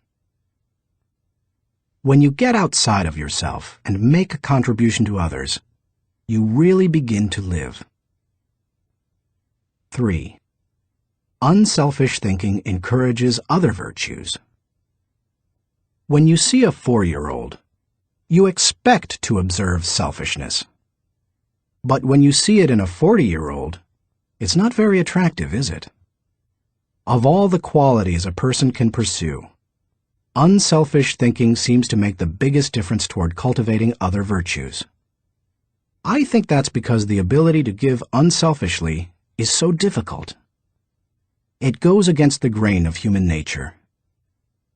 But if you can learn to think unselfishly and become a giver, then it becomes easier to develop many other virtues: gratitude, love, respect, patience, discipline, etc. 4. Unselfish thinking increases quality of life. The spirit of generosity created by unselfish thinking gives people an appreciation for life and an understanding of its higher values. Seeing those in need and giving to meet that need puts a lot of things into perspective. It increases the quality of life of the giver and the receiver. That's why I believe that there is no life as empty as the self-centered life. There is no life as centered as the self-empty life. If you want to improve your world, then focus your attention on helping others. 5. Unselfish thinking makes you part of something greater than yourself. Merck & Company, the global pharmaceutical corporation, has always seen itself as doing more than just producing products and making a profit. It desires to serve humanity. In the mid-1980s, the company developed a drug to cure river blindness, a disease that infects and causes blindness in millions of people, particularly in developing countries. While it was a good product, potential customers couldn't afford to buy it. So what did Merck do? It developed the drug anyway, and in 1987 announced that it would give the medicine free to anyone who needed it. As of 1998, the company had given more than 250 million tablets away. George W. Merck says, "We try never to forget that medicine is for the people. It is not for the profits. The profits follow, and if we have remembered that, they have never failed to appear." The lesson to be learned? Simple. Instead of trying to be great, be part of something greater than yourself. 6. Unselfish thinking creates a legacy. Jack Balasek, President and Chief Operating Officer of True North Communications, says, "Learn, earn, return. These are the 3 phases of life. The first third should be devoted to education. The second third to building a career and making a living. And the last third to giving back to others, returning something in gratitude. Each state seems to be a preparation for the next one. If you are successful, it becomes possible for you to leave an inheritance for others. But if you desire to do more, to create a legacy, then you need to leave that in others. When you think unselfishly and invest in others, you gain the opportunity to create a legacy that will outlive you. How to experience the satisfaction of unselfish thinking. I think most people recognize the value of unselfish thinking, and most would even agree that it's an ability they would like to develop. Many people, however, are at a loss concerning how to change their thinking. To begin cultivating the ability to think unselfishly, I recommend that you do the following. 1. Put others first. The process begins with realizing that everything is not about you. That requires humility and a shift in focus. In The Power of Ethical Management, Ken Blanchard and Norman Vincent Peale wrote, "People with humility don't think less of themselves. They just think of themselves less." If you want to become less selfish in your thinking, then you need to stop thinking about your wants and begin focusing on others' needs. Paul the Apostle exhorted, "Do nothing out of selfish ambition or vain conceit, but in humility consider others better than yourselves." Each of you should look not only to your own interests, but also to the interests of others. Make a mental and emotional commitment to look out for the interests of others. 2. Expose yourself to situations where people have needs. It's one thing to believe you are willing to give unselfishly. It's another to actually do it. To make the transition, you need to put yourself in a position where you can see people's needs and do something about it. The kind of giving you do isn't important at first. You can serve at your church, make donations to a food bank, volunteer professional services, or give to a charitable organization. The point is to learn how to give and to cultivate the habit of thinking like a giver. 3. Give quietly or anonymously. Once you have learned to give of yourself, then the next step is to learn to give when you cannot receive anything in return. It's almost always easier to give when you receive recognition for it than it is when no one is likely to know about it. The people who give in order to receive a lot of fanfare, however, have already received any reward they will get. There are spiritual, mental, and emotional benefits that come only to those who give anonymously. If you've never done it before, try it. 4. Invest in people intentionally. The highest level of unselfish thinking comes when you give of yourself to another person for that person's personal development or well-being. If you're married or a parent, you know this from personal experience. What does your spouse value most highly? Money in the bank, or your time freely given? What would small children really rather have from you? A toy, or your undivided attention? The people who love you would rather have you than what you can give them. If you want to become the kind of person who invests in people, then consider others and their journey so that you can collaborate with them.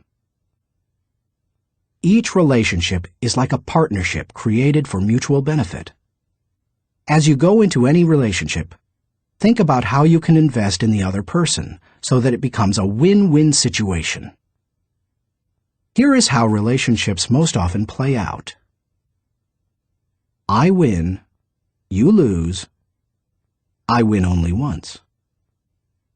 You win, I lose. You win only once. We both win. We win many times. We both lose. Goodbye partnership. The best relationships are win-win. Why don't more people go into relationships with that attitude? I'll tell you why. Most people want to make sure that they win first. Unselfish thinkers, on the other hand, go into a relationship and make sure that the other person wins first. And that makes all the difference. 5. Continually check your motives. François de la Rochefoucauld said, "What seems to be generosity is often no more than disguised ambition, which overlooks a small interest in order to secure a great one."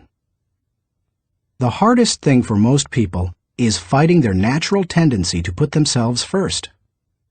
That's why it's important to continually examine your motives to make sure you're not sliding backward into selfishness. Do you want to check your motives?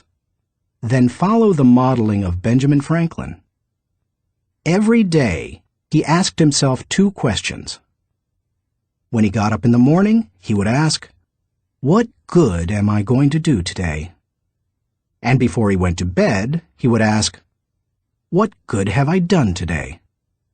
If you can answer those questions with selflessness and integrity, you can keep yourself on track. Give while you live. In the fall of 2001, we all witnessed a demonstration of unselfish thinking unlike anything we had seen in the United States for many years. Who can forget the events of September 11th, 2001? I had just finished teaching a leadership lesson when my assistant Linda Eggers came into the studio to announce the tragic news. Like most Americans, I remained riveted to the television all day and heard the reports of the firefighters and police officers who raced into the World Trade Center towers to help others, never worrying about their own safety. In the days following the tragedy, millions of Americans expressed a great desire to do something that would help the situation. I had the same desire. InJoy was scheduled to do a training via simulcast on September 15th, the Saturday following the tragedy. Our leadership team decided to add a 1.5-hour program titled America Prays to the end of the simulcast. In it, my friend Max Lucado wrote and read a prayer, expressing the heart's cry of millions. Franklin Graham prayed for our national leaders.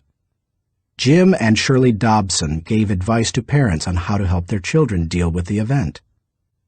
And Bruce Wilkinson and I asked the simulcast viewers to give financially to the people injured on September 11th. Amazingly, they gave $5.9 million, which World Vision graciously agreed to distribute to those in need. Unselfish thinking and giving turned a very dark hour into one of light and hope. Less than 2 weeks after the tragedy, I was able to travel to Ground Zero in New York City. I went to view the site of the destruction, to thank the men and women clearing away the wreckage, and to pray for them. I can't really do justice to what I saw. I've traveled to New York dozens of times. It's one of my favorite places in the world. My wife and I had been up in the towers with our children many times before and have wonderful memories of that area. To look at the place where the buildings had once stood and to see nothing but rubble, dust, and twisted metal, it's simply indescribable. What many Americans didn't realize is that for many months, people worked diligently to clean up the site. Many were New York City firefighters and other city workers. Others were volunteers.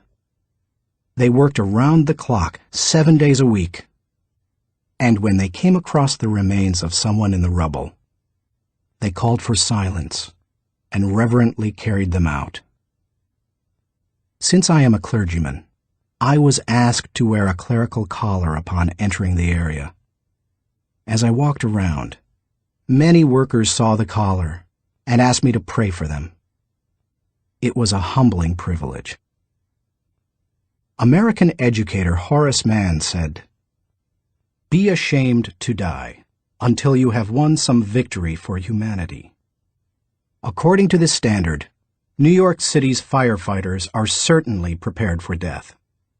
The service they perform is often truly heroic. You and I may never be required to lay down our lives for others as they did. But we can give to others in different ways. We can be unselfish thinkers who put others first and add value to their lives. We can work with them so that they go farther than they thought possible. Thinking question.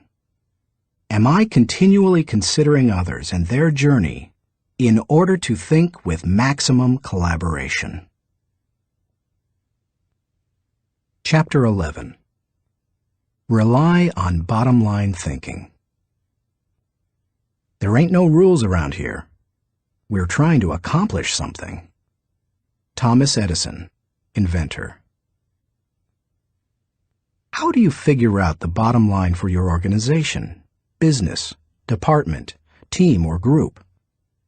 In many businesses, the bottom line is literally the bottom line. Profit determines whether you are succeeding, but dollar should not always be the primary measure of success. Would you measure the ultimate success of your family by how much money you had at the end of the month or year?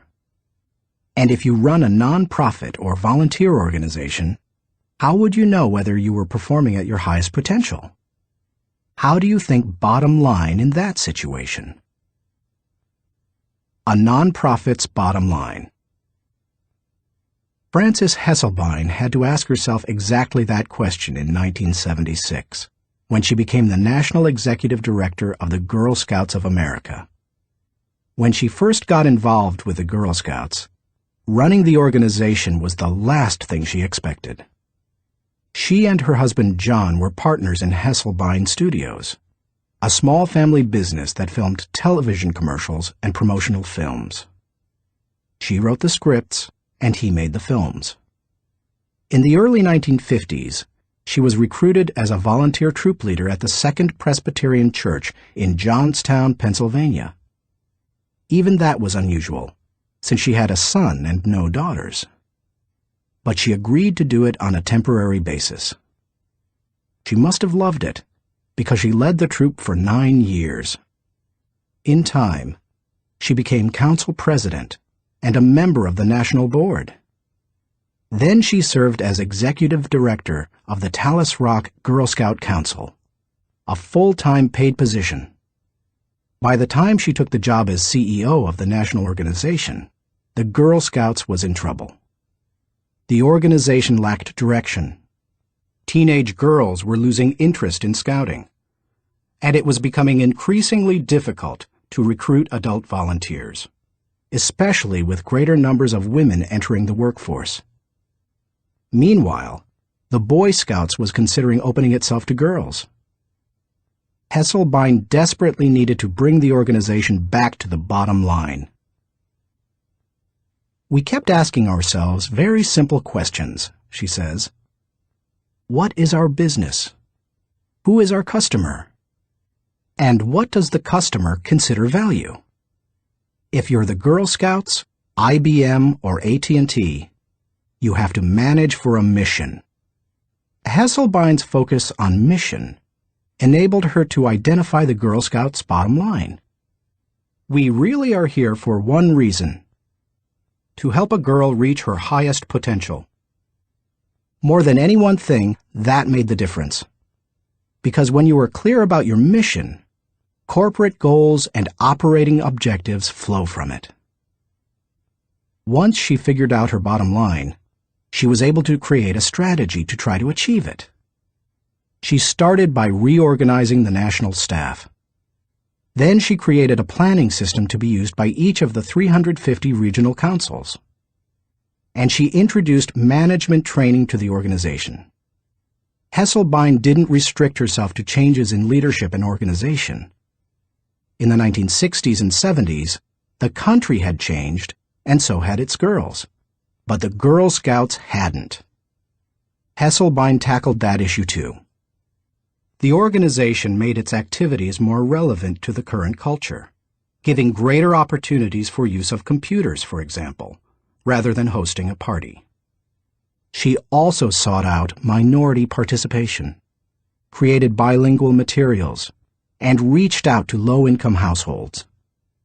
If helping girls reach their highest potential was the group's bottom line, then why not be more aggressive helping girls who traditionally have fewer opportunities? The strategy worked beautifully. Minority participation in the Girl Scouts tripled. In 1990, Hesselbein left the Girl Scouts after making it a first-class organization. She went on to become the founding president and CEO of the Peter F. Drucker Foundation for Nonprofit Management, and now serves as chairman of its board of governors. And in 1998, she was awarded the Presidential Medal of Freedom.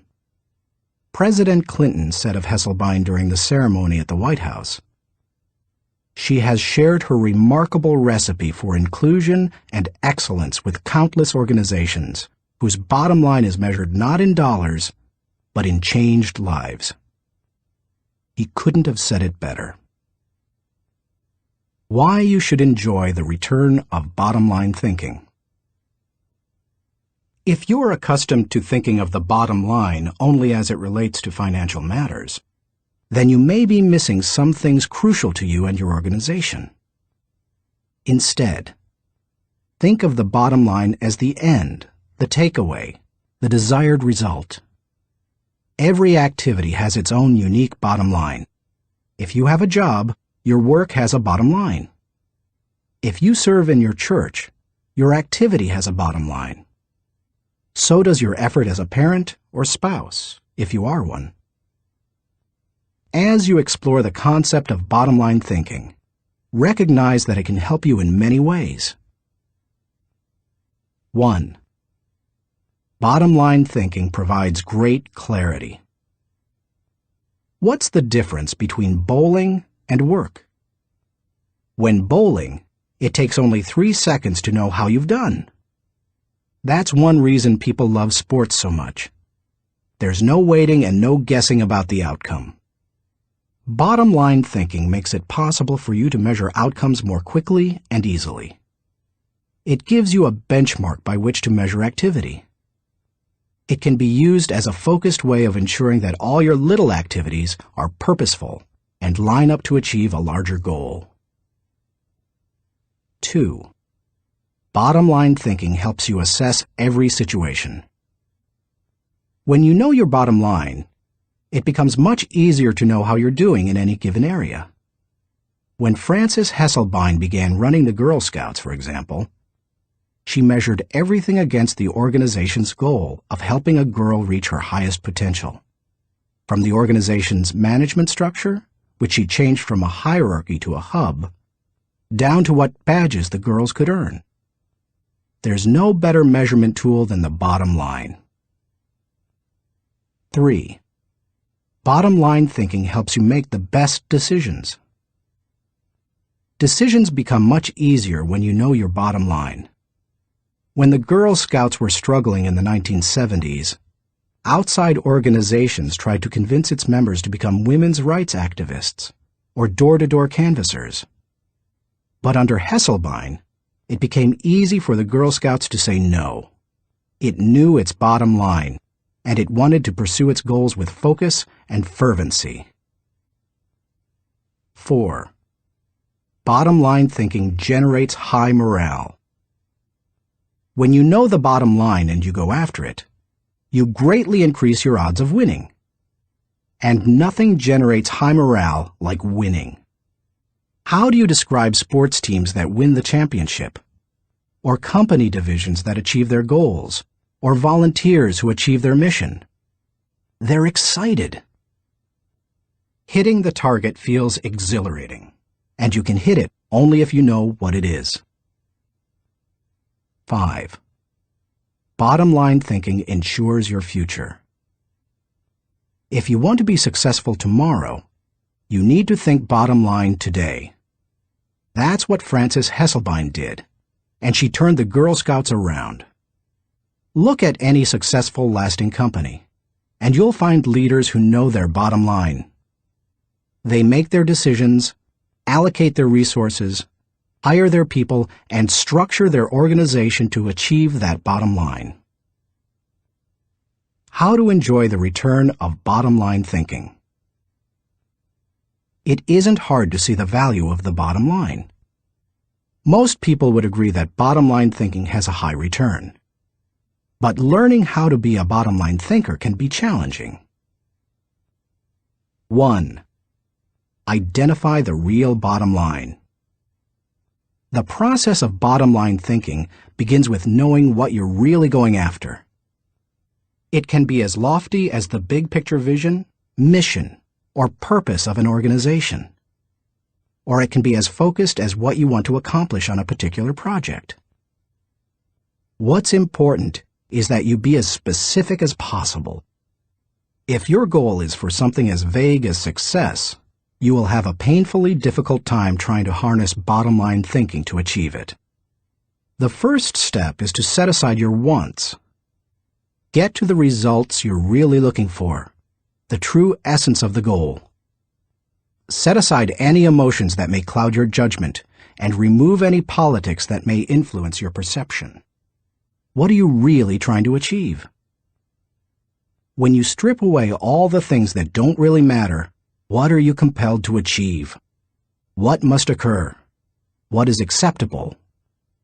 That is the real bottom line. 2. Make the bottom line the point. Have you ever been in a conversation with someone whose intention seemed other than stated? Sometimes the situation reflects intentional deception, but it can also occur when the person doesn't know his own bottom line. The same thing happens in companies. Sometimes, for example, an idealistically stated mission and the real bottom line don't jibe. Purpose and profits compete. Earlier, I quoted George W. Merck, who stated, "We try never to forget that medicine is for the people. It is not for the profits. The profits follow, and if we have remembered that, they have never failed to appear." He probably made that statement to remind those in his organization that profits serve purpose. They don't compete with it. If making a profit were the real bottom line, and helping people merely provided the means for achieving it, then the company would suffer. Its attention would be divided, and it would neither help people as well as it could, nor make as much profit as it desired. 3. Create a strategic plan to achieve the bottom line. Bottom line thinking achieves results. Therefore, it naturally follows that any plans that flow out of such thinking must tie directly to the bottom line. And there can be only one, not two or three. Once the bottom line has been determined, a strategy must be created to achieve it. In organizations, that often means identifying the core elements or functions that must operate properly to achieve the bottom line. This is the leader's responsibility. The important thing is that when the bottom line of each activity is achieved, then the bottom line is achieved. If the sum of the smaller goals doesn't add up to the real bottom line, then either your strategy is flawed or you've not identified your real bottom line. 4. Align team members with the bottom line. Once you have your strategy in place, make sure your people line up with your strategy. Ideally, all team members should know the big goal as well as their individual role in achieving it. They need to know their personal bottom line and how that works to achieve the organization's bottom line. 5. Stick with one system and monitor results continually. Dave Sutherland, the president of one of my companies, ISS, believes that some organizations get into trouble by trying to mix systems. He maintains that many kinds of systems can be successful, but mixing different systems or continually changing from one to another leads to failure. Dave says, "Bottom line thinking cannot be a one-time thing. It has to be built into the system of working and relating and achieving. You can't just tune into the desired result every now and then. Achieving with bottom line thinking must be a way of life, or it will send conflicting messages. I am a bottom line thinker. It is part of my system for achievement. I practice it every day. No other measurements, no wasted efforts." Dave calls members of his field team every night to ask the bottom line question they expect to hear. He continually keeps his eye on the company's bottom line by monitoring it for every core area. When it comes right down to it, regardless of your bottom line, you can improve it with good thinking. And bottom line thinking has a great return because it helps to turn your ideas into results. Like no other kind of mental processing, it can help you to reap the full potential of your thinking and achieve whatever you desire. Thinking question. Am I staying focused on the bottom line so that I can gain the maximum return